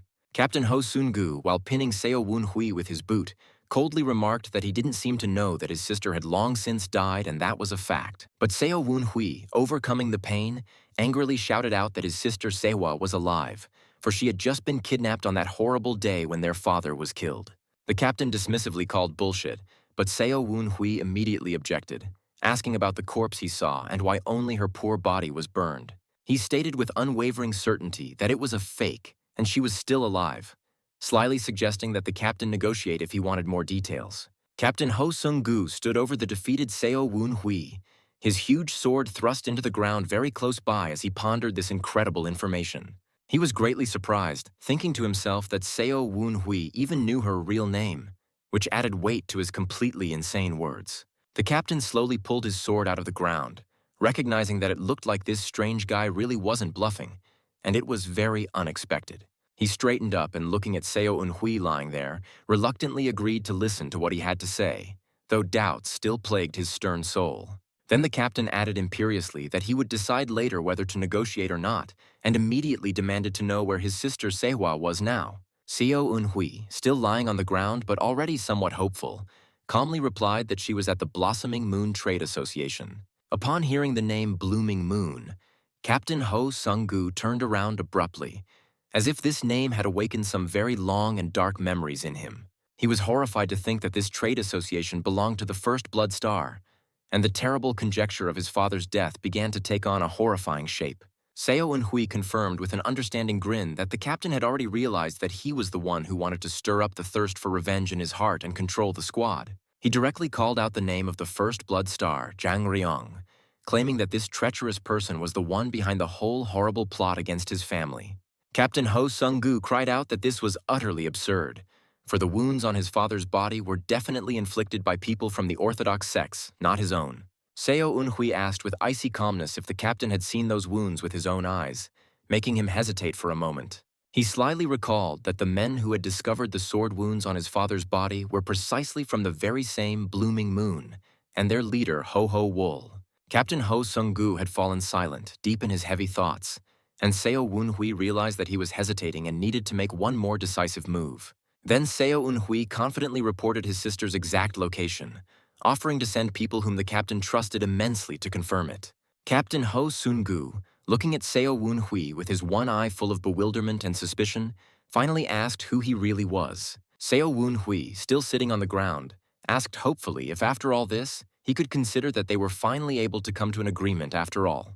He added that if the captain needed his help next time, he would be sure to help him, for he owed him a lot for the chance. Captain Ho Sung-gu grabbed him menacingly by his clothes, promising to cut off his head wherever he was if any of what he said was untrue. Seo Woon-hui calmly countered that he had already swallowed that vile parasite, so why would he lie now, and sincerely wished the captain to find his sister quickly. As he let him go, Ho Sun-gu admitted that he still didn't fully trust him. But Seo Woon-hui only obediently bowed his head, waiting for his decision. The captain added, however, that if what he said proved to be true, he would, regardless of their agreement, regard him as his benefactor all his life. Seo Woon-hui bowed gratefully, saying that the captain was indeed as generous as he had heard, and thought that he now knew why he had trusted him in his past life. Suddenly he felt something flying in his direction, and exclaimed in surprise, "That's it!" Not believing his eyes from surprise. In his hand was a middle-ranked wooden plaque, and he couldn't believe that he had gotten such a high grade. It was incredible and unexpected. Captain Ho Sung-gu explained that he deserved it because he had managed to block his attacks twice, and it had nothing to do with their secret pact. He then asked if Seo Eun-hui had heard about him from his grandfather, to which he only slyly asked if the captain would believe him if he said yes. Ho Sun-gu replied with a slight chuckle that, well, he might as well play along with him in this little game, and turned around and headed towards the exit of the dark cave. Just before he left, he stopped and turned around and said that what Seo Eun-hui was saying made him question whether he was smart or just really stupid. The captain noted that Seo Eun-hui had never once mentioned his grandfather's name, but when he demanded an answer, he had told everything but that important name. Seo Eun-hui rubbed the back of his head in embarrassment, acknowledging that he was right, and added with a wry chuckle that it seemed the captain had completely figured him out after all. Ho Sun-gu said he didn't know what the man was up to, but he would still trust him this time, and Seo Woon-hui breathed a sigh of relief, realizing that the danger was over. Sword Spirit Sodom exhaled in relief as he admitted that he thought he was going to get into trouble as soon as he was thrown out, but Seo Eun-hui replied that he was just lucky.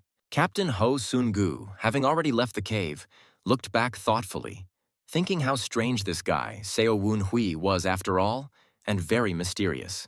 He noted that judging by how Seo Eun-hui was able to keep his composure even in such a critical situation, he seems to be quite an experienced and seasoned warrior. And that strange movement just now, even if he was lucky enough to block the first attack, he absolutely had his eyes closed when he blocked his second deadly attack. Captain Ho Sung-gu thoughtfully noted that for someone who was watching the enemy's actions, Seo Woon-hui was rather slow, and it was very strange. He thought it sounded corny, but he felt as if someone invisible was secretly and very skillfully helping this mysterious guy survive. But he immediately dismissed the crazy thought, wondering if he'd met him before, and was surprised to note that he wasn't disgusted by him for some reason. Suddenly, Du Chang-ho loudly ordered everyone to move and immediately line up according to the ranks they had obtained after the horrible test. He announced that those with medium rank would go with him, and Ah-sung looked at his friend Seo Eun-hui with disbelief and shock upon hearing this. Ah-sung cried out that he couldn't believe it and looked at Seo Eun-hui with disdain, calling him a lowlife and not understanding how such a thing was even possible. He angrily demanded Seo Eun-hui to answer how he managed to obtain a middle-ranked plaque, while Seo Eun-hui only smiled smugly as he showed it off. And Song, walking beside Seo Eun-hui, was puzzled as to how he could have gotten such a rank, and asked if it made any sense. But Seo Eun-hui remained silent.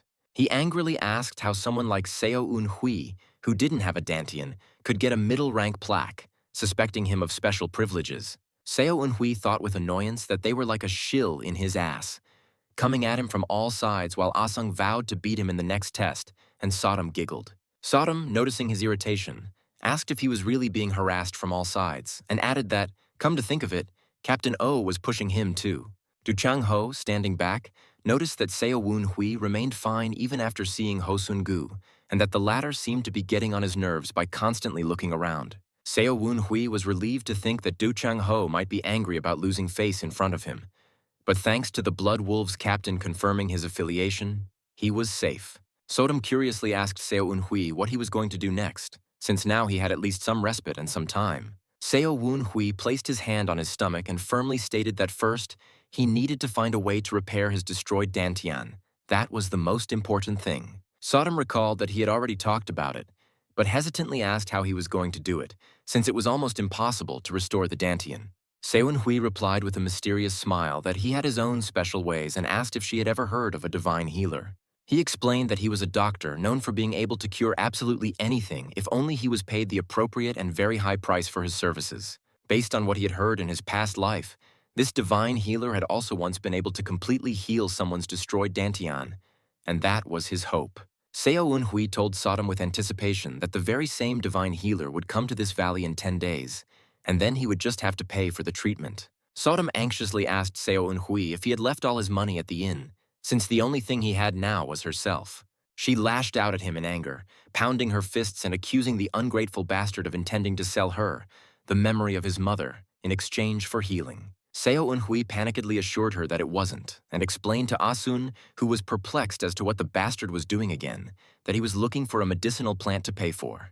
He explained to the astonished Sodom that in 10 days, the divine healer would ask to bring a certain rare herb, and he knew its exact location. Seo Eun-hui pondered that given the circumstances, he should make great strides in the blood cult. After all, rotten bastards are everywhere. Suddenly, Do Chang-ho abruptly ordered them to stop, and Seo Eun-hui and the others froze in surprise, not realizing what could have happened ahead of them. A horrifying picture appeared in front of them. Several cultists were lying on the ground in pools of blood, and Do Chang-ho shouted in rage who had done this. Suddenly, a huge muscular man with a beard and wearing a tiger skin appeared and contemptuously declared that all these bastards were worthless. This menacing stranger announced with a growl that the new recruits, had finally arrived, and now he would deal with them properly. Do Chang-ho instantly reacted, and with a shout of "Everyone back!" rushed forward, trying to protect his recruits from this terrifying and powerful opponent. However, the bulky man only waved Do Chang-ho away contemptuously, roaring, "Get lost! You're in my way!" and effortlessly tossed him aside. All the recruits, including Seo Eun-hui, watched in horror and utter disbelief as this unknown bulky man knocked out their captain with one light punch. Seo Eun-hui swallowed hard, thinking that this was simply ridiculous and unbelievable. After all, Do Chang-ho was one of the strongest people he knew. He realized that since the captain, who was a top-notch martial artist, had been struck down with a single blow, the commander would not be able to resist him either. Seo Eun-hui realized with horror that he had never heard of such an incredibly powerful martial artist in his past life. It was very strange. The stranger exuded such incredible pressure that Seo Eun-hui could hardly breathe, asking himself who the hell he really was. Ah Sung asked in a panic if the bully had killed their captain, but Seo Eun-hui immediately calmed him down, telling him that he wasn't dead and not to do anything stupid. Suddenly, the formidable stranger simply clapped his hands with incredible speed and force, creating a tremendous shockwave right in front of him. Seo Eun-hui struggled to stay on his feet, amazed that from just clapping his hands, the wind pressure was so incredibly large and strong. All the recruits, unable to withstand such a monstrous force, were thrown back with loud cries like helpless skittles by this sudden and powerful gust of wind. The formidable stranger snorted disdainfully, marveling at how loud these underlings were shouting and wondering if they were all worthless. Sodom anxiously asked Seo Eun-hui if he was okay, reminding him of the bloody parasite and that horrible pop that almost made his eardrums burst. Seo Eun-hui, clamping his ears that were bleeding, moaned that he felt dizzy, as if he was going to vomit and couldn't hear anything around him. Suddenly, he felt a strange warmth in his chest that began to spread rapidly throughout his exhausted and weakened body. Sodom asked in surprise if it was the same feeling as with the blood parasite, but Seo Eun-hui replied that it was different. The ringing in his ears had stopped, and his wounds had healed. He glared defiantly at the menacing stranger, shouting, "Damn it, come on, try it!" ready for another fight and unwilling to give up. One of the brothers, Sung Juabak, boldly stepped forward, shielding his younger brother, and shouted with rage that if he wanted to kill them, let him try. Seo Eun-hui was horrified to see Song Juabeok and his brother Song Woo-hyun bravely rushing towards this incredibly strong opponent despite the danger. The formidable stranger remarked with a devilish laugh that the fellow had withstood the clap better than he had expected, and with a smirk announced that he had passed his test. Sung Juabek asked with utter bewilderment whether he had really passed, not believing his ears, for he was prepared for an immediate and cruel death. However, the bulky man immediately, ruthlessly, and with incredible ease dispatched both brothers, tossing them aside like broken dolls, and Sung Woo-hyun shouted, "Brother!" Sodom anxiously asked Seo Eun-hui if he could move, to which he replied that he could, because if he lingered here, there was no telling what would happen to him. The stranger, noticing Seo Eun-hui's movement, asked with interest, "Oh, another one?" Clearly not expecting anyone else to dare to confront him. Sodom shouted in panic that he had seen him, and to run immediately while there was still some small chance of escape from this monster. But it was already too late. The bulky man, with incredible speed and ease, delivered a devastating kick straight into Seo Woon-hui's chest, leaving him no chance. Seo Woon-hui was horrified to see Captain O's lifeless body on the ground in front of him, and couldn't believe his eyes that he had died so easily. Gu Sang-woon, the blood tyrant commander, approached them, and Captain O, waking up, informed him that he had come here to look for him since he had not shown up on time. Gu Sang-woon looked around at the injured cadets and gloomily asked what had happened here, and why most of them had such serious and severe wounds. Du Chang-ho, holding his cheek, guiltily apologized, explaining that some horrible barbarian had appeared, to which Gu Sang-woon wondered if a stranger had done it. Du Chang-ho shamefully admitted that the man was strong enough to knock him out with a single blow, and Gu Sang-woon looked thoughtfully at his appearance. Gu Sang-woon, listening to the description with amazement, exclaimed that the one had uncombed hair, a huge body, and wore a tiger skin on top. Du Chan-ho anxiously asked if it was really a huge man in tiger skin, and Gu Sang-woon confirmed that it was exactly like that. Captain O asked the commander bewilderedly if something was wrong, seeing his strange reaction to the description of this mysterious and very strong attacker. Gu Sang-woon suggested that it was that person who hit him and kidnapped the children, to which Do Chan-ho clarified who he meant by that person. He asked if the man knew Elder Hai Akon of the Four Highest, and Du Chang-ho questioned with horror if the man had really said Hai Akon, not believing his ears. Gu Sang-woon explained that Captain O might not have known since he was on a mission, but until recently, this elder had lived in the Valley of Six Bloods. That was a fact. He added that Hai Achon is one of the four honorable blood cult, and among the four of them, he has the most eccentric and unpredictable personality. An image of a sinister-looking Hai Achan with glowing eyes appeared, and the caption read, "Eccentric Hai Achan," and he himself said with a laugh, "Kekeke, how unexpected." Hai Akon, holding Seo Eun-hui's short sword in his hand, asked if it was him he was looking for, clearly mocking the defeated and weakened young man. Seo Eun-hui was surprised to think that the cadet, meaning him, had a short sword, even if it was heavily worn out from time and battles. It was very strange. Hai Achan said with a chuckle that he couldn't believe that some brat with a shattered dantian was able to withstand his attack, and that Seo Woon-hui was the first one to wake up. With a predatory and very wide smile, he added that it looked like things were about to get very interesting, and his eyes gleamed ominously in the semi-darkness of the cave. Gu Sang-woon and Do Chan-ho were rushing down the mountain path, jumping from ledge to ledge, clearly in a hurry to get somewhere very urgent. Gu Sang-woon apologized to the commander, admitting that it was all because of his carelessness, but Do Chan-ho replied that the Supreme Elder was not someone he could do anything to. Du Chang-ho anxiously asked if he had killed those guys, for they were mid-rank cadets who were extremely difficult to find and train. Gu Sang-woon replied that he wasn't sure about Seo Woon-hui, but the twins could very well be high-ranking, and he had no idea what would happen to them now. He was annoyed to think that he knew this crazy guy came here from time to time, but he never expected him to mess around with the cadets. Du Chang-ho reported that they had almost reached his abode and asked Captain O to be very careful how he spoke to the Supreme Elder.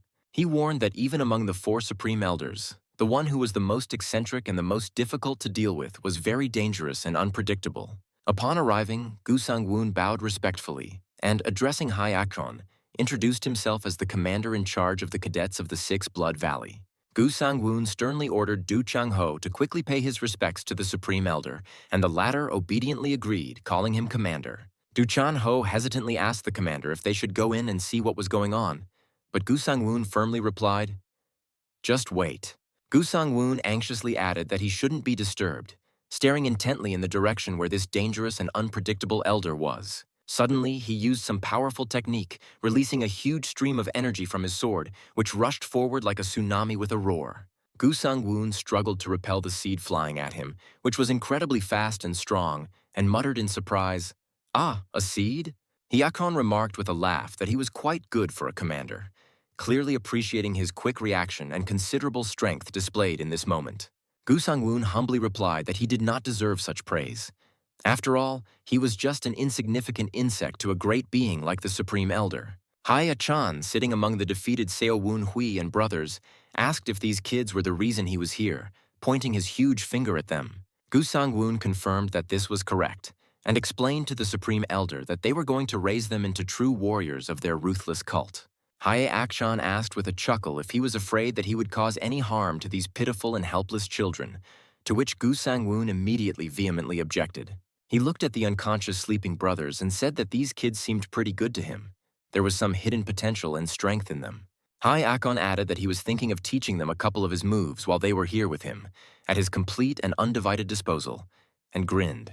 He advised Gu Sangwon not to worry about them, but he was horrified to think, is Elder he going to train them personally? This was unbelievable.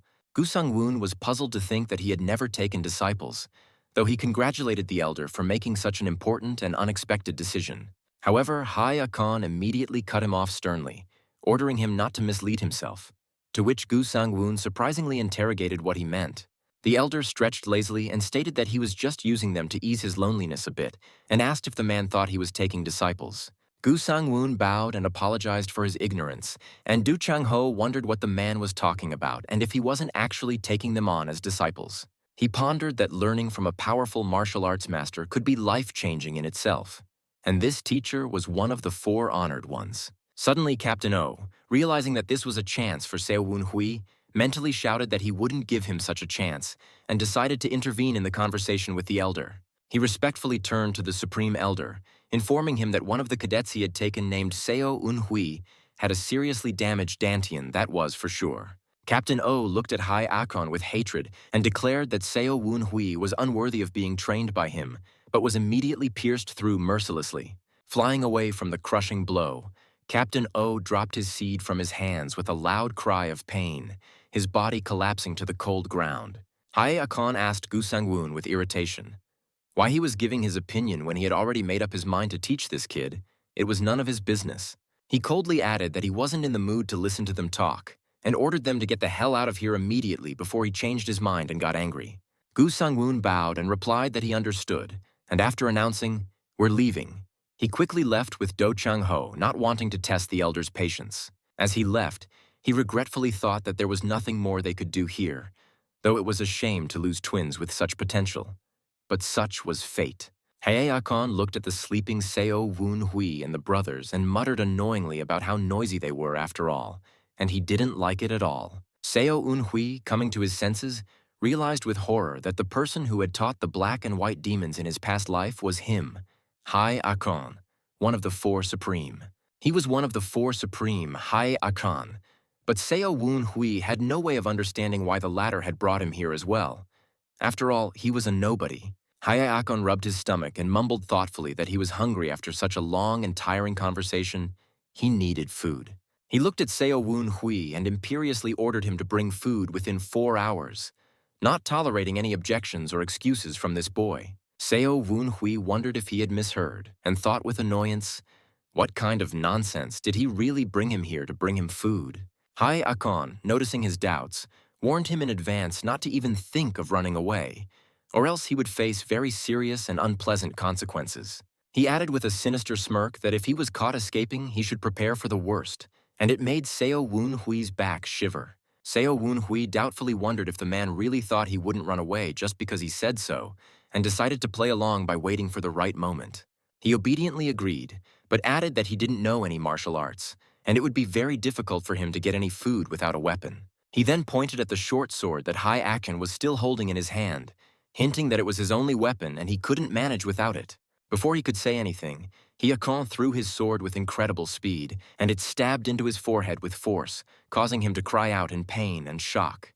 Hae-chan laughingly called him a trickster and told him to take the sword back, saying he didn't need such a lousy sword, much less a short one, and Seo Un-hui exhaled in relief. Seo Un-hui bowed gratefully, and the sword spirit Sodom shouted in rage that this damn barbarian was using her to touch the dirtiest places and even pick her teeth.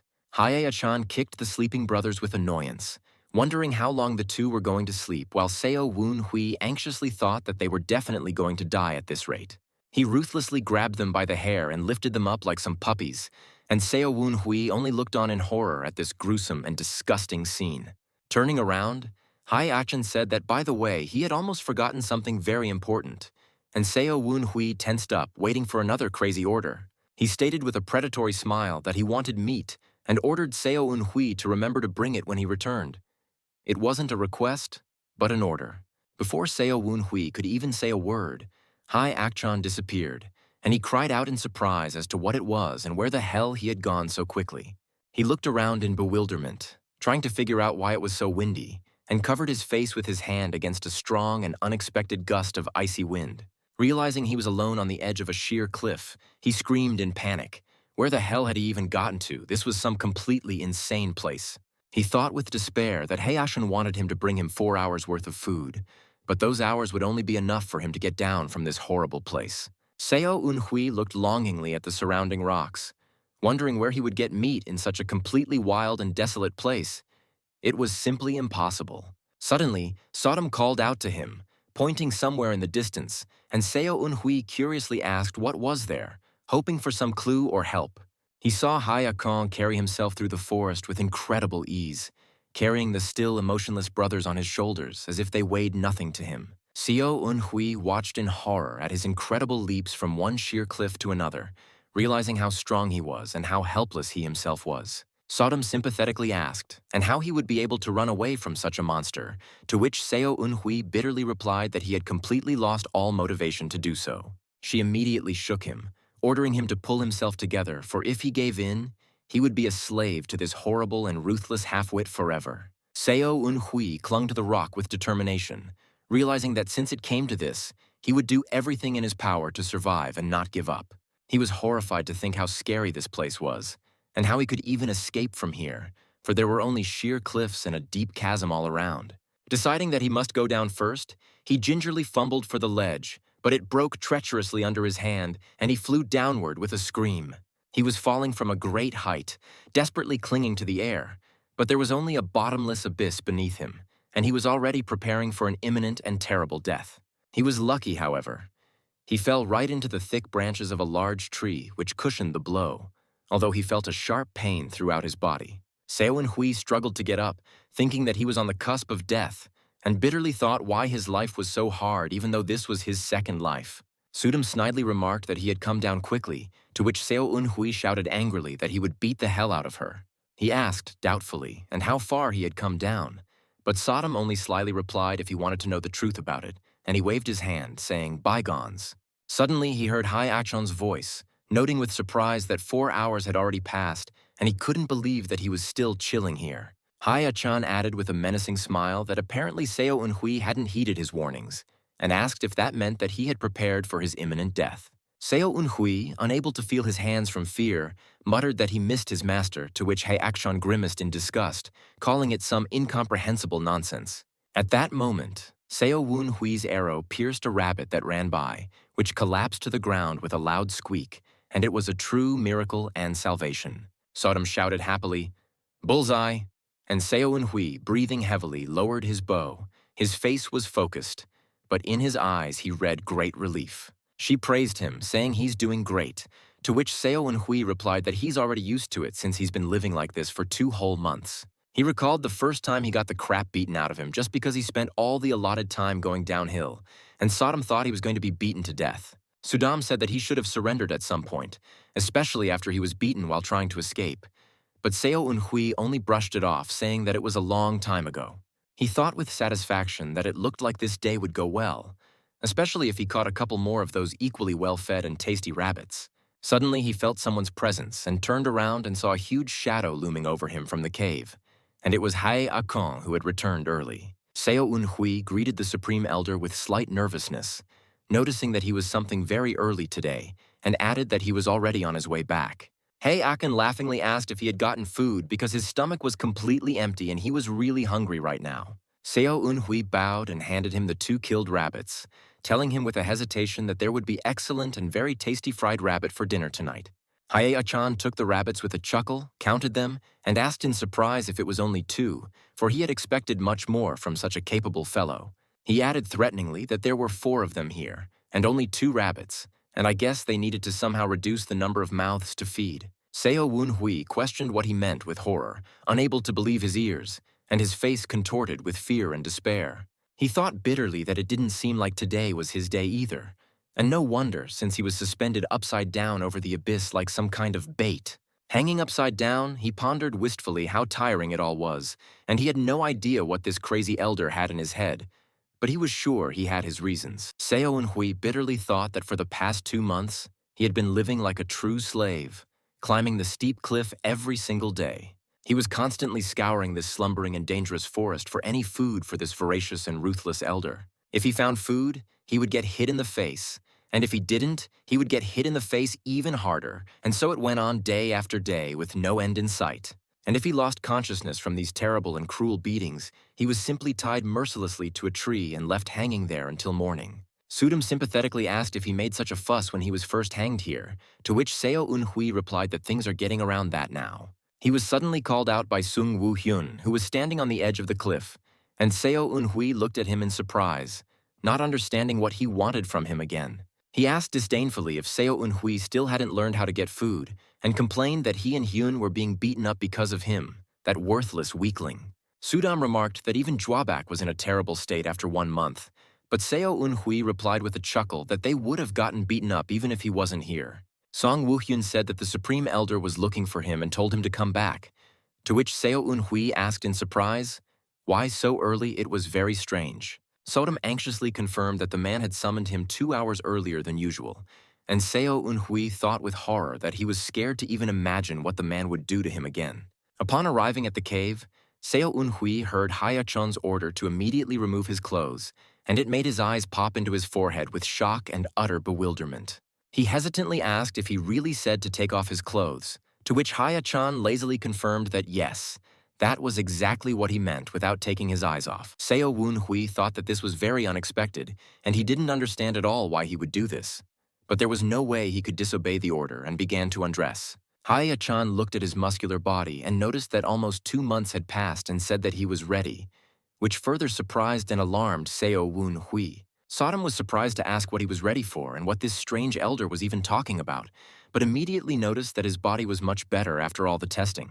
Hya-chan, sitting by the fire where the rabbits were roasting, stated imperiously, addressing Sung Woo-hyun, that it was now his direct responsibility to get food, not Seo Eun-hui's. He tried to object in horror that Seo Eun-hui should be doing this, but was immediately hit in the face by a crushing blow from the enraged elder. Hya-chan kicked him with his foot with fury, ordering him to shut up and do as ordered, not daring to cross him or voice his worthless opinion. He then turned to Sun Jwabek, saying that he would be back soon and that he should prepare everything properly, to which he only nodded obediently, fearing his anger. Seo Eun-hui looked at Sung Woo-hyun as he walked away and noticed that his head seemed to be balding, and thought that he didn't care because he didn't care at all. Hya-chan grabbed Seo Eun-hui and rushed forward with incredible speed, jumping over the huge chasms as if they were ordinary puddles.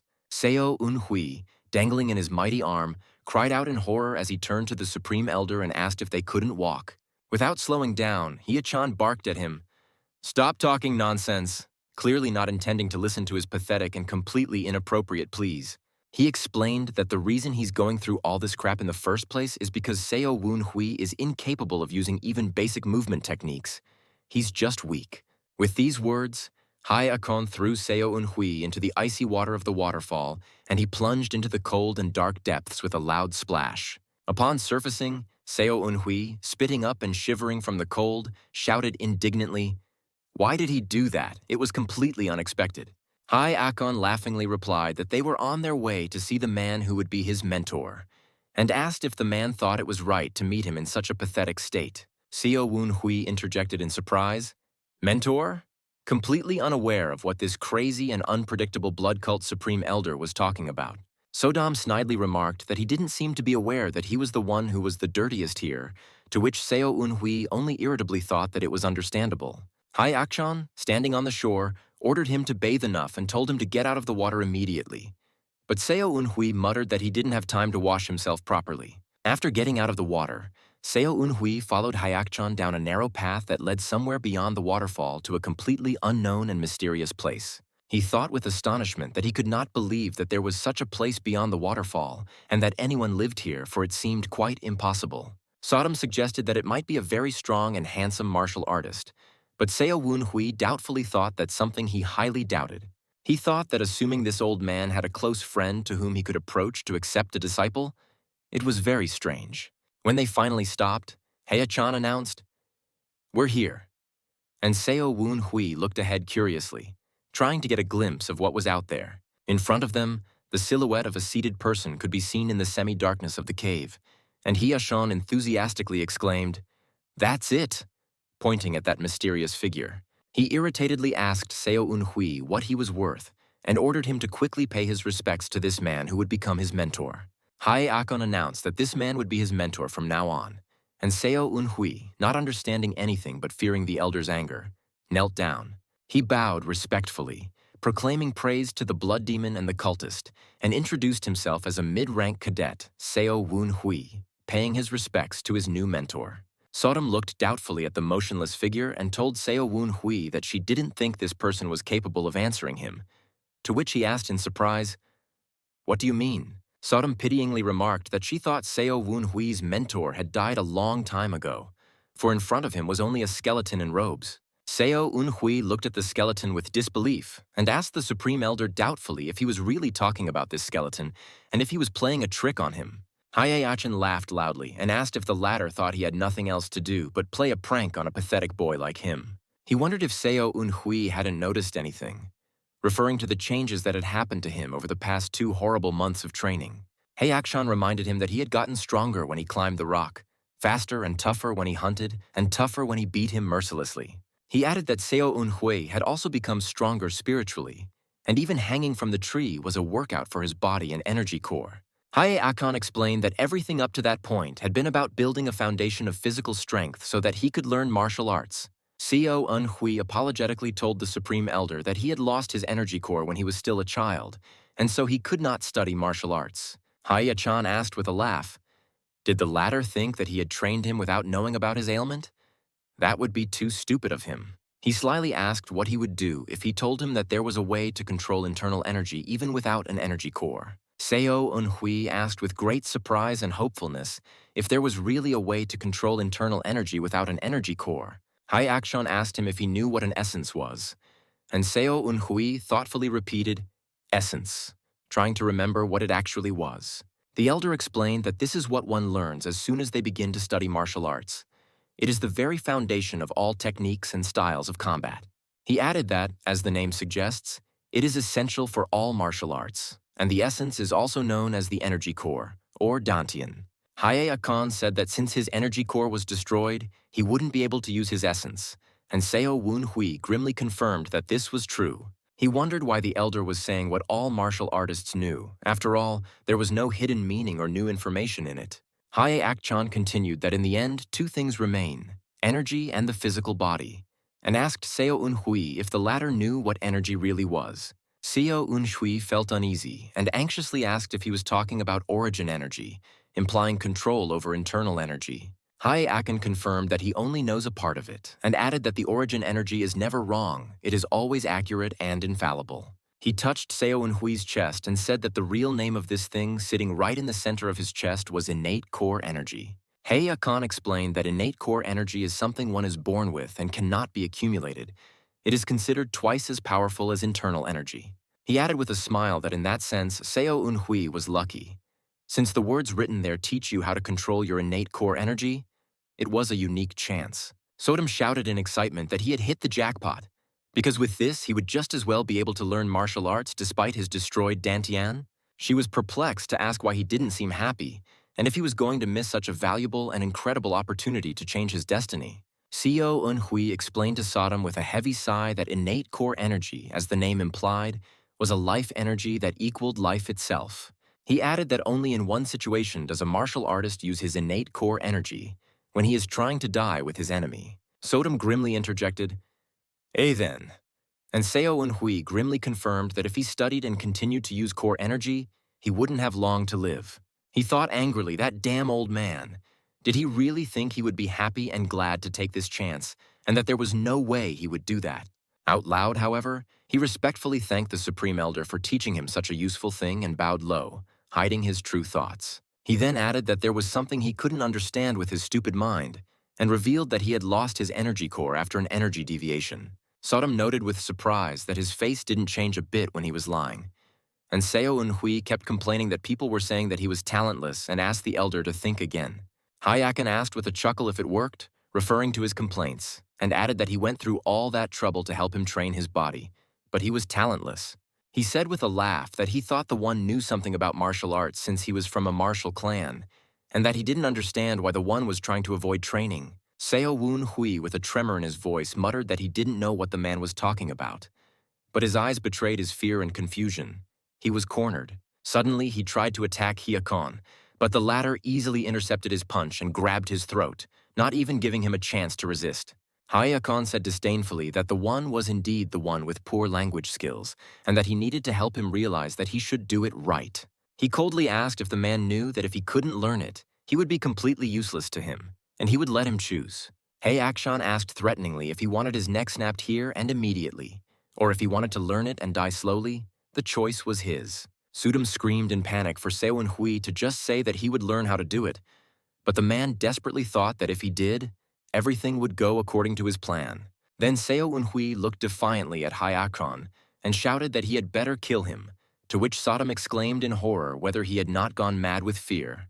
Akchan asked in surprise if Seo Hui didn't care about his life, and if he thought anyone would blame him for killing him. He added with disdain at the certainty with which this guy with a shattered energy gift, who would never be anything more, was asking for death. Seo Woon Hui barely squeezed out that he wasn't going to kill him, and he understood that sometimes it was better to risk his life than to live in constant fear. He admitted that he was afraid, but if he lived like the elder says, he will just be used for the rest of his life until he dies. Since he already has this vile parasite in him, he declared with a wry grin that he would rather die now than live such a horrible and humiliating life. Upon hearing about the bloodworm, Hye-chan suddenly broke out into a loud and deafening laughter, causing Seo Woon Hui to involuntarily flinch backwards in surprise. He looked at Seo Woon Hui in surprise and said that he couldn't believe that he was still trying to lie to him in this situation, and asked if he was brain-deprived. Seo Woon Hui, coughing from exertion, wheezed, "Lie to him?" completely unaware of what the man meant or what he wanted to say by that. Hye-chan asked with a chuckle. Did he really think that he didn't check the condition of his body and that he knew it from the moment he decided to take it with him? He advised Seo Eun Hui not to pull any tricks from now on if he valued his life, to which he asked in surprise why he didn't do anything if he knew. Hye-chan snorted that he didn't care about things like parasites and that there was something else that was much more important to him. And Seo Woon Hui finally realized what the matter was. He figured that if the man had wanted to kill him from the beginning, he would have done it when he found out he no longer had the parasite in his blood. That was obvious. Hye-chan definitely wants something from him, and although he doesn't know what it is, it has to do with what he taught him, and it was very strange and incomprehensible. The elder hummed thoughtfully and said, "Good," and then added that he would make him an offer he was sure to be interested in, and smiled slyly. He offered that as payment for doing what he told him to do, he would turn a blind eye to the fact that he would not have a parasite in his blood like that. He then added that it wouldn't be anything difficult after he learned it, and Seo Eun Hui looked at Sung Jwabyuk, who was standing next to him in surprise. Hye-chan explained that he just had to fight the twins that he would personally train in martial arts, and it was a very unexpected offer. Seo Woon Hui exclaimed with shock, "What?" And Sodom shouted in fury that damn old man, if he had said that from the beginning, they would have worked with him before. Seo Woon Hui perplexedly interjected to work with him, and why would he want to do that? To which Sodom replied that it's interesting, isn't it? And he wondered. Hyakon, hearing their whispering, said with irritation that he would break his legs if he asked one more question, and that he dared not ask him any unnecessary questions. Hyakon said with satisfaction that he had finally gotten a few words into his dumb head, and he believed that he would follow his instructions. He ordered Seo Eun Hui first to start by sensing the innate core energy, and if he could sense it, then return to him. As he left, Hyakon added to make him remember that if he was caught doing anything, it would not only end in broken legs, but worse. Sudam said thoughtfully that it's just her intuition, but she thinks that Seo Woon Hui likes that awful and very strange old man, Hye-chan. Seo Woon Hui disgustedly asked her not to say such horrible things, because he had no intention of getting close to a crazy old man like him. He thought he should look at the intricacies of this martial art first, as he would need them to learn it, and looked at the skeleton. Sodam asked if he was going to use it, to which Seo Eun Hui replied that he would if he had to, but more importantly, if he could learn it. He pondered that if one could learn cultivation techniques or martial arts just by watching a manual, why would anyone need a master at all? Akon, standing on top of the cliff, thought that in addition to having plenty of guys, he was also not a fool, and what a pity if those words were complete. He added regretfully that, of course, if that were not the case, he would look for someone else more suitable, for it was using up the innate energy of the core. Seo Woon Hui realized with horror that this martial art was a secret technique that all martial artists wanted to know about, It was simply impossible. Sodom bewilderedly asked why and what was the problem, to which Seo Un-hui excitedly replied that if he learned it completely, he could prevent his energy from being consumed. He explained with a winning smile that it meant there was no chance he would die because his innate core energy was depleted. This was his chance. Sodom shouted in excitement, "Wow, it's really a jackpot!" But Seo Un-hui immediately stopped her, telling her not to celebrate while he was still reading. He began to carefully read the writing on the sword, muttering, "Use the destruction of internal energy to destroy your core," trying to understand the meaning. He then read, "Discover the source of energy," and finally reached the last part, which was written very illegibly and incomprehensibly. He realized with horror that the last part was missing, and wondered with despair if this last part was supposed to teach him how to maintain his innate core energy. Seo Woon-hui shouted in rage that the man should have at least written it down, and looked at the stupid skeleton with anger, perplexed as to why he had died without finishing. Suddenly he froze, remembering Hayakon's words, and grimaced as he thought, "Wait a minute," starting to realize exactly what the latter meant, and it was terrifying. He remembered Haya-chan asking him if he wanted his neck snapped here, or if he wanted to learn it and die slowly. And that was his answer. Seo Woon-hui shouted with rage that this bastard knew that the instruction wasn't finished and purposely set him up.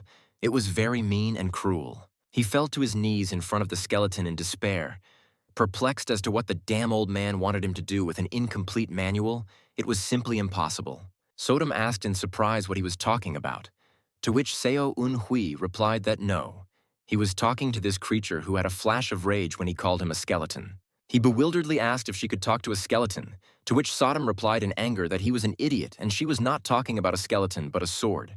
She pointed to the iron sword stuck in the ground next to the skeleton and asked curiously why he shouldn't talk to it himself, since that was the case. Seo Woon-hui questioned with utter disbelief if she was talking about this iron sword and if it could speak to him just like a normal person. Sodom replied with annoyance that he was a moron and he and the iron sword don't talk like humans. He's just a special person who can hear the voices of swords. Seo Woon-hui thoughtfully repeated, "Special," and immediately realized that it meant sword mind in the secret record of the immortal sword immortal. It was unbelievable. He remembered that in martial arts secrets, the instructions were usually vague, so it was described as sword mind, and it was literally the voice of swords. Sodom interrupted his musings, ordering him to stop daydreaming and talk to that sword already, adding that I think the one was also amazed that he could hear them. Suddenly, a languid male voice came from the sword, moaning that he hadn't felt human touch in a long time, and it was very pleasant. Seo Un-hui recoiled in horror from the skeleton, screaming in surprise, and the sword spirit asked, "Hey, what are you doing? Don't be so scared, it's just me." He coughed and apologized as he touched the hilt of his sword, and Seo Un-hui looked at him warily, not knowing what to expect from this strange spirit. The sword spirit asked with a sly smile. He was Woon-hui, right? And added that he could actually hear his voice. It was very interesting and unusual. He introduced himself as the Southern Sky Iron Sword, saying that this name was given to him by his teacher who had passed away, Southern Sky Swordsman Ho John Day. Seo Un-hui exclaimed with great surprise, "Southern Sky Swordsman Ho Jong Dae?" And Sodom curiously asked why he was so surprised by this. He replied that of course he was surprised. After all, the Southern Heaven Swordsman was famous for turning the entire Yunnan province upside down with one sword. If he hadn't suddenly disappeared, he would be one of the top martial artists of the Central Plains right now. There were even rumors that he might have become the 9th best master. Seo Un-hui was perplexed to think how a man like him ended up on a nameless mountain peak in Guangdong province and died like this, all alone. He looked suspiciously at the sword spirit and asked if that crazy bastard Hayakan had really done it. And the latter only hummed in response, neither confirming nor denying. The sword spirit replied with a slight smile that, no, it was someone else, and added that he, Akchon, had never defeated his true master. Seo Woon-hui looked at him with disbelief and asked if one of the 4 supreme elders of the blood cult, Hai Akon, was unable to defeat the Southern Sky Swordsman. He thought with horror, but then who was able to kill such a great martial artist that even the mighty Hyakon couldn't defeat in battle? The sword spirit said he would tell him about it later and asked if he didn't have more important things to do right now, but Seo Woon-hui suspiciously asked if he wanted to tell him now. Sodom intervened, saying that she knew what was going on since she had heard their conversation, and asked if he needed to learn the cultivation technique and fight the twins. Seo Eunhui replied with a smile that he would understand if he saw it, and that he knew the technique, which greatly surprised and pleased the little Sodom sword spirit. The sword spirit asked in surprise, "You know?"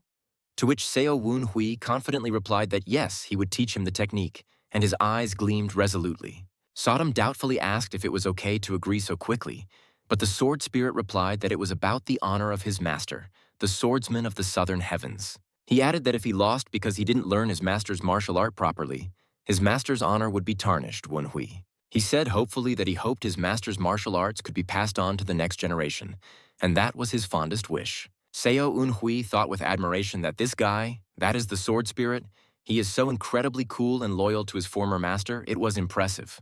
He thanked Southern Sky Iron Sword and said that he hoped everything would work out. But the latter interrupted him by suggesting that he discuss something, and Seo Eunhui asked, "What?" in surprise. The sword spirit asked him to become his new master, explaining that his master's honor was very important. But it was more important for him not to lose the purpose of his existence. He admitted with a languid sigh that he's been very lonely all this time, so he wants Seo Eunhui to be his new master and to touch his scabbard every day. Sodom lashed out at the sword spirit in a rage, screaming at it to stop pissing her off and ruining the reputation of the other swords with its inappropriate and lewd behavior. Seo Eunhui thought with disgust. Maybe he should just give up on this technique since its spirit was such a strange and completely insufferable type and pervert. He told the sword spirit that he would like to become its new master, but if the latter acted like a pervert, he would simply refuse to learn the refining technique. The sword spirit coughed and said, "What a pity. Okay, and suggested to start learning the technique right now without wasting another minute. He explained that the place commonly referred to as Dan energy is the entity below the stomach, and that lower Dan energy and innate Dan energy are in different areas. He added that Seo Eunhui should feel the innate core energy with his chest, and that his previous master had called that part of his chest the central energy core. Seo Eunhui was surprised to think that this was the first time he had heard of a central energy core, and assumed that if there was a lower and central one, there must be a higher one as well. The sword spirit confirmed that its master had said that above the middle of the forehead was the upper energy core, which was considered the awakening area of consciousness. He added that what is important now is to feel the innate core energy within the central energy core, and that there is nothing difficult about it, you just have to feel it. Seo Eunhui asked perplexedly how to sense the life energy, to which the sword spirit replied that if it was difficult for him, he could sense it faster with his 5 senses. He hesitantly interjected, "With the 5 senses?" Still not understanding how that was possible or what exactly he had to do to feel it. The sword spirit explained that the energy of life is most easily noticed in extreme situations, or when life is in immediate and very serious danger. He added that if one feels a sudden surge of strength and warmth coming from his chest, that is the feeling of innate core energy. This is it. Seo Eunhui realized with horror that Hai Achan wasn't just training his body, he was subjecting him to mortal dangers so that he could feel it. He thought the man was trying to help him learn what it was like to feel innate energy, but immediately dismissed the thought, deciding that wasn't the point. It was too easy. Sudam remarked that the latter also beat up the Song brothers like crazy, and one guy's hair even fell out, to which Seo Eunhui replied that the latter was indeed a mysterious weirdo. The sword spirit said that he didn't know what had happened to him, but he seemed to have felt the sensation of innate core energy before, and Seo Eunhui agreed that I think he had felt it before. Then the spirit of the sword suggested that he should then try to remember that feeling, that situation, the emotions and sensations he had experienced at that most important moment.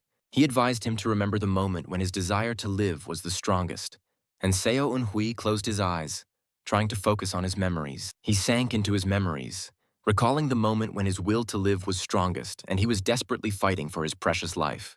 Suddenly he felt a powerful surge of energy coming from his chest, and with a cry of, "I must survive," he felt this innate core energy. It was incredible. He was surprised to think that this blob of hot energy seemed a bit familiar. He had experienced something similar before but couldn't remember where. Sodom immediately reminded him. Hadn't he said something like that before, when he swallowed the parasite and when his eardrums burst? Hadn't his chest been hot? Seo Eunhui exclaimed in surprise. Indeed. Realizing that she was right, he had indeed experienced this feeling before but hadn't given it much thought. The sword spirit said admiringly that it was amazing, as his previous master had been trying hard for months just to sense his innate core energy. He added that Seo Eunhui was really amazing since he was able to do it in just 4 hours, While it took the highly ranked master several months, the sword spirit ironically remarked that died and came back to life was an impressive metaphor, but Sodom immediately countered that no, he had indeed died and come back to life. Iron Sword advised Seo Eun-hui to focus on the innate energy of the gift, saying that he would feel a small burst the size of a fingernail in the central core. He added that if he mastered the technique of cultivating innate energy, he would be able to increase that essence. But Seo Woon-hui doubtfully said that wasn't what he meant. He confidently declared that his innate energy was the size of 2 fingers, causing the sword spirit to be completely shocked and bewildered. It was simply unbelievable. Iron Sword exclaimed that it was impossible, and how strange, that one must have been mistaken, and explained how to use the accumulation gate to control energy. He then suggested that Seo Eun-hui, in this state, strike that rock that was nearby to test his newfound and incredible strength. Seo Eun-hui looked at his hand, thinking that it looked very complicated, and he wasn't sure if he could do it right the first time. Sodom cheered him up, telling him that it was okay if even his arm was crushed because the innate core energy would repair it, though there were no guarantees. He doubtfully thought that if he couldn't live up to their expectations, it was already enough for him that he was able to master martial arts again. Clenching his fist that had blue energy emanating from it, Seo Eun-hui said with determination, "Well, let's see how strong I am now," and prepared to strike. He struck the stone with incredible force, which immediately shattered into small shards, displaying his newfound and simply monstrous power. Sodom cried out in excitement that this was amazing, and this was the power that the innate core energy was endowed with, while Iron Sword only watched silently. The sword spirit said in amazement that he had never seen this before, and even though his previous master's innate core energy was great, but not that great. He added that with this amount of innate core energy, Seo Woon-hui would be able to learn the secret arts related to cultivation techniques 10 years faster. He thought with admiration that it was as if the one had been on the brink of life and death almost every day for the past 10 years. It was incredible. The glowing dot on Seo Eun-hui's back, where his central core was located, shone even brighter, and Sodom wondered if he had really been reborn. Seo Eun-hui looked at his glowing hand, thinking that it was much better than he had imagined. He was overwhelmed by a new and incredible power. He clenched his fist, feeling the power emanating from it, and thought with delight, "This is truly amazing. This is the power he now possesses. It's incredible." Hayakon suddenly appeared, calling him a lowlife with disdain, and his eyes gleamed ominously, foreshadowing more trials and tribulations. He stepped on Seo Woon-hui with fury, throwing him to the ground, and angrily asked if he had dared to try to escape. It was very foolish of him. Seo Eun-hui, lying on the ground, muttered that it was a misunderstanding, and even though he had been climbing steep cliffs for 2 months, it didn't mean he was trying to escape. He added that as a man who did not possess any art of transportation, he would still not have been able to get back in time even if he wanted to very badly. Hae-achan snorted disdainfully and grabbed his hair and growled that he should have just moved faster then, shouldn't he? And Seo Eun-hui thought sarcastically that of course he would have come back. Letting him go, the elder asked, "Well, if he had sensed the innate internal energy?" And Seo Eun-hui stared at him silently, pondering his answer. Hyakon irritatedly asked why the latter was silent and repeated his question. If the latter had sensed his innate internal energy, it was very important. Seo Woon-hui lowered his head and muttered, "About that," clearly unwilling to tell the truth and trying to come up with some convincing excuse. He lied that not only did he not feel his innate core energy, but he didn't feel anything at all, and Hae-achan looked at him in surprise. The elder said thoughtfully that, well, he didn't think it was something that could be felt in one day. And Seo Eun-hui sighed in relief. His lie had worked. Sodom asked reproachfully why he didn't tell him the truth, to which Seo Eun-hui replied that he could only survive if he hid at least 60% of his abilities. He added that it was dangerous to reveal all your abilities in Murama, and he had just seen that once again by looking at that crazy elder. As the Southern Heaven swordsman said, one could not know about another's innate energy until he intentionally tried to feel it, and this was his only hope. Suddenly, Hae-achan said with a laugh that he had almost succeeded in deceiving him, and Seo Woon-hui realized with horror that his lie had been completely exposed by this shrewd old man.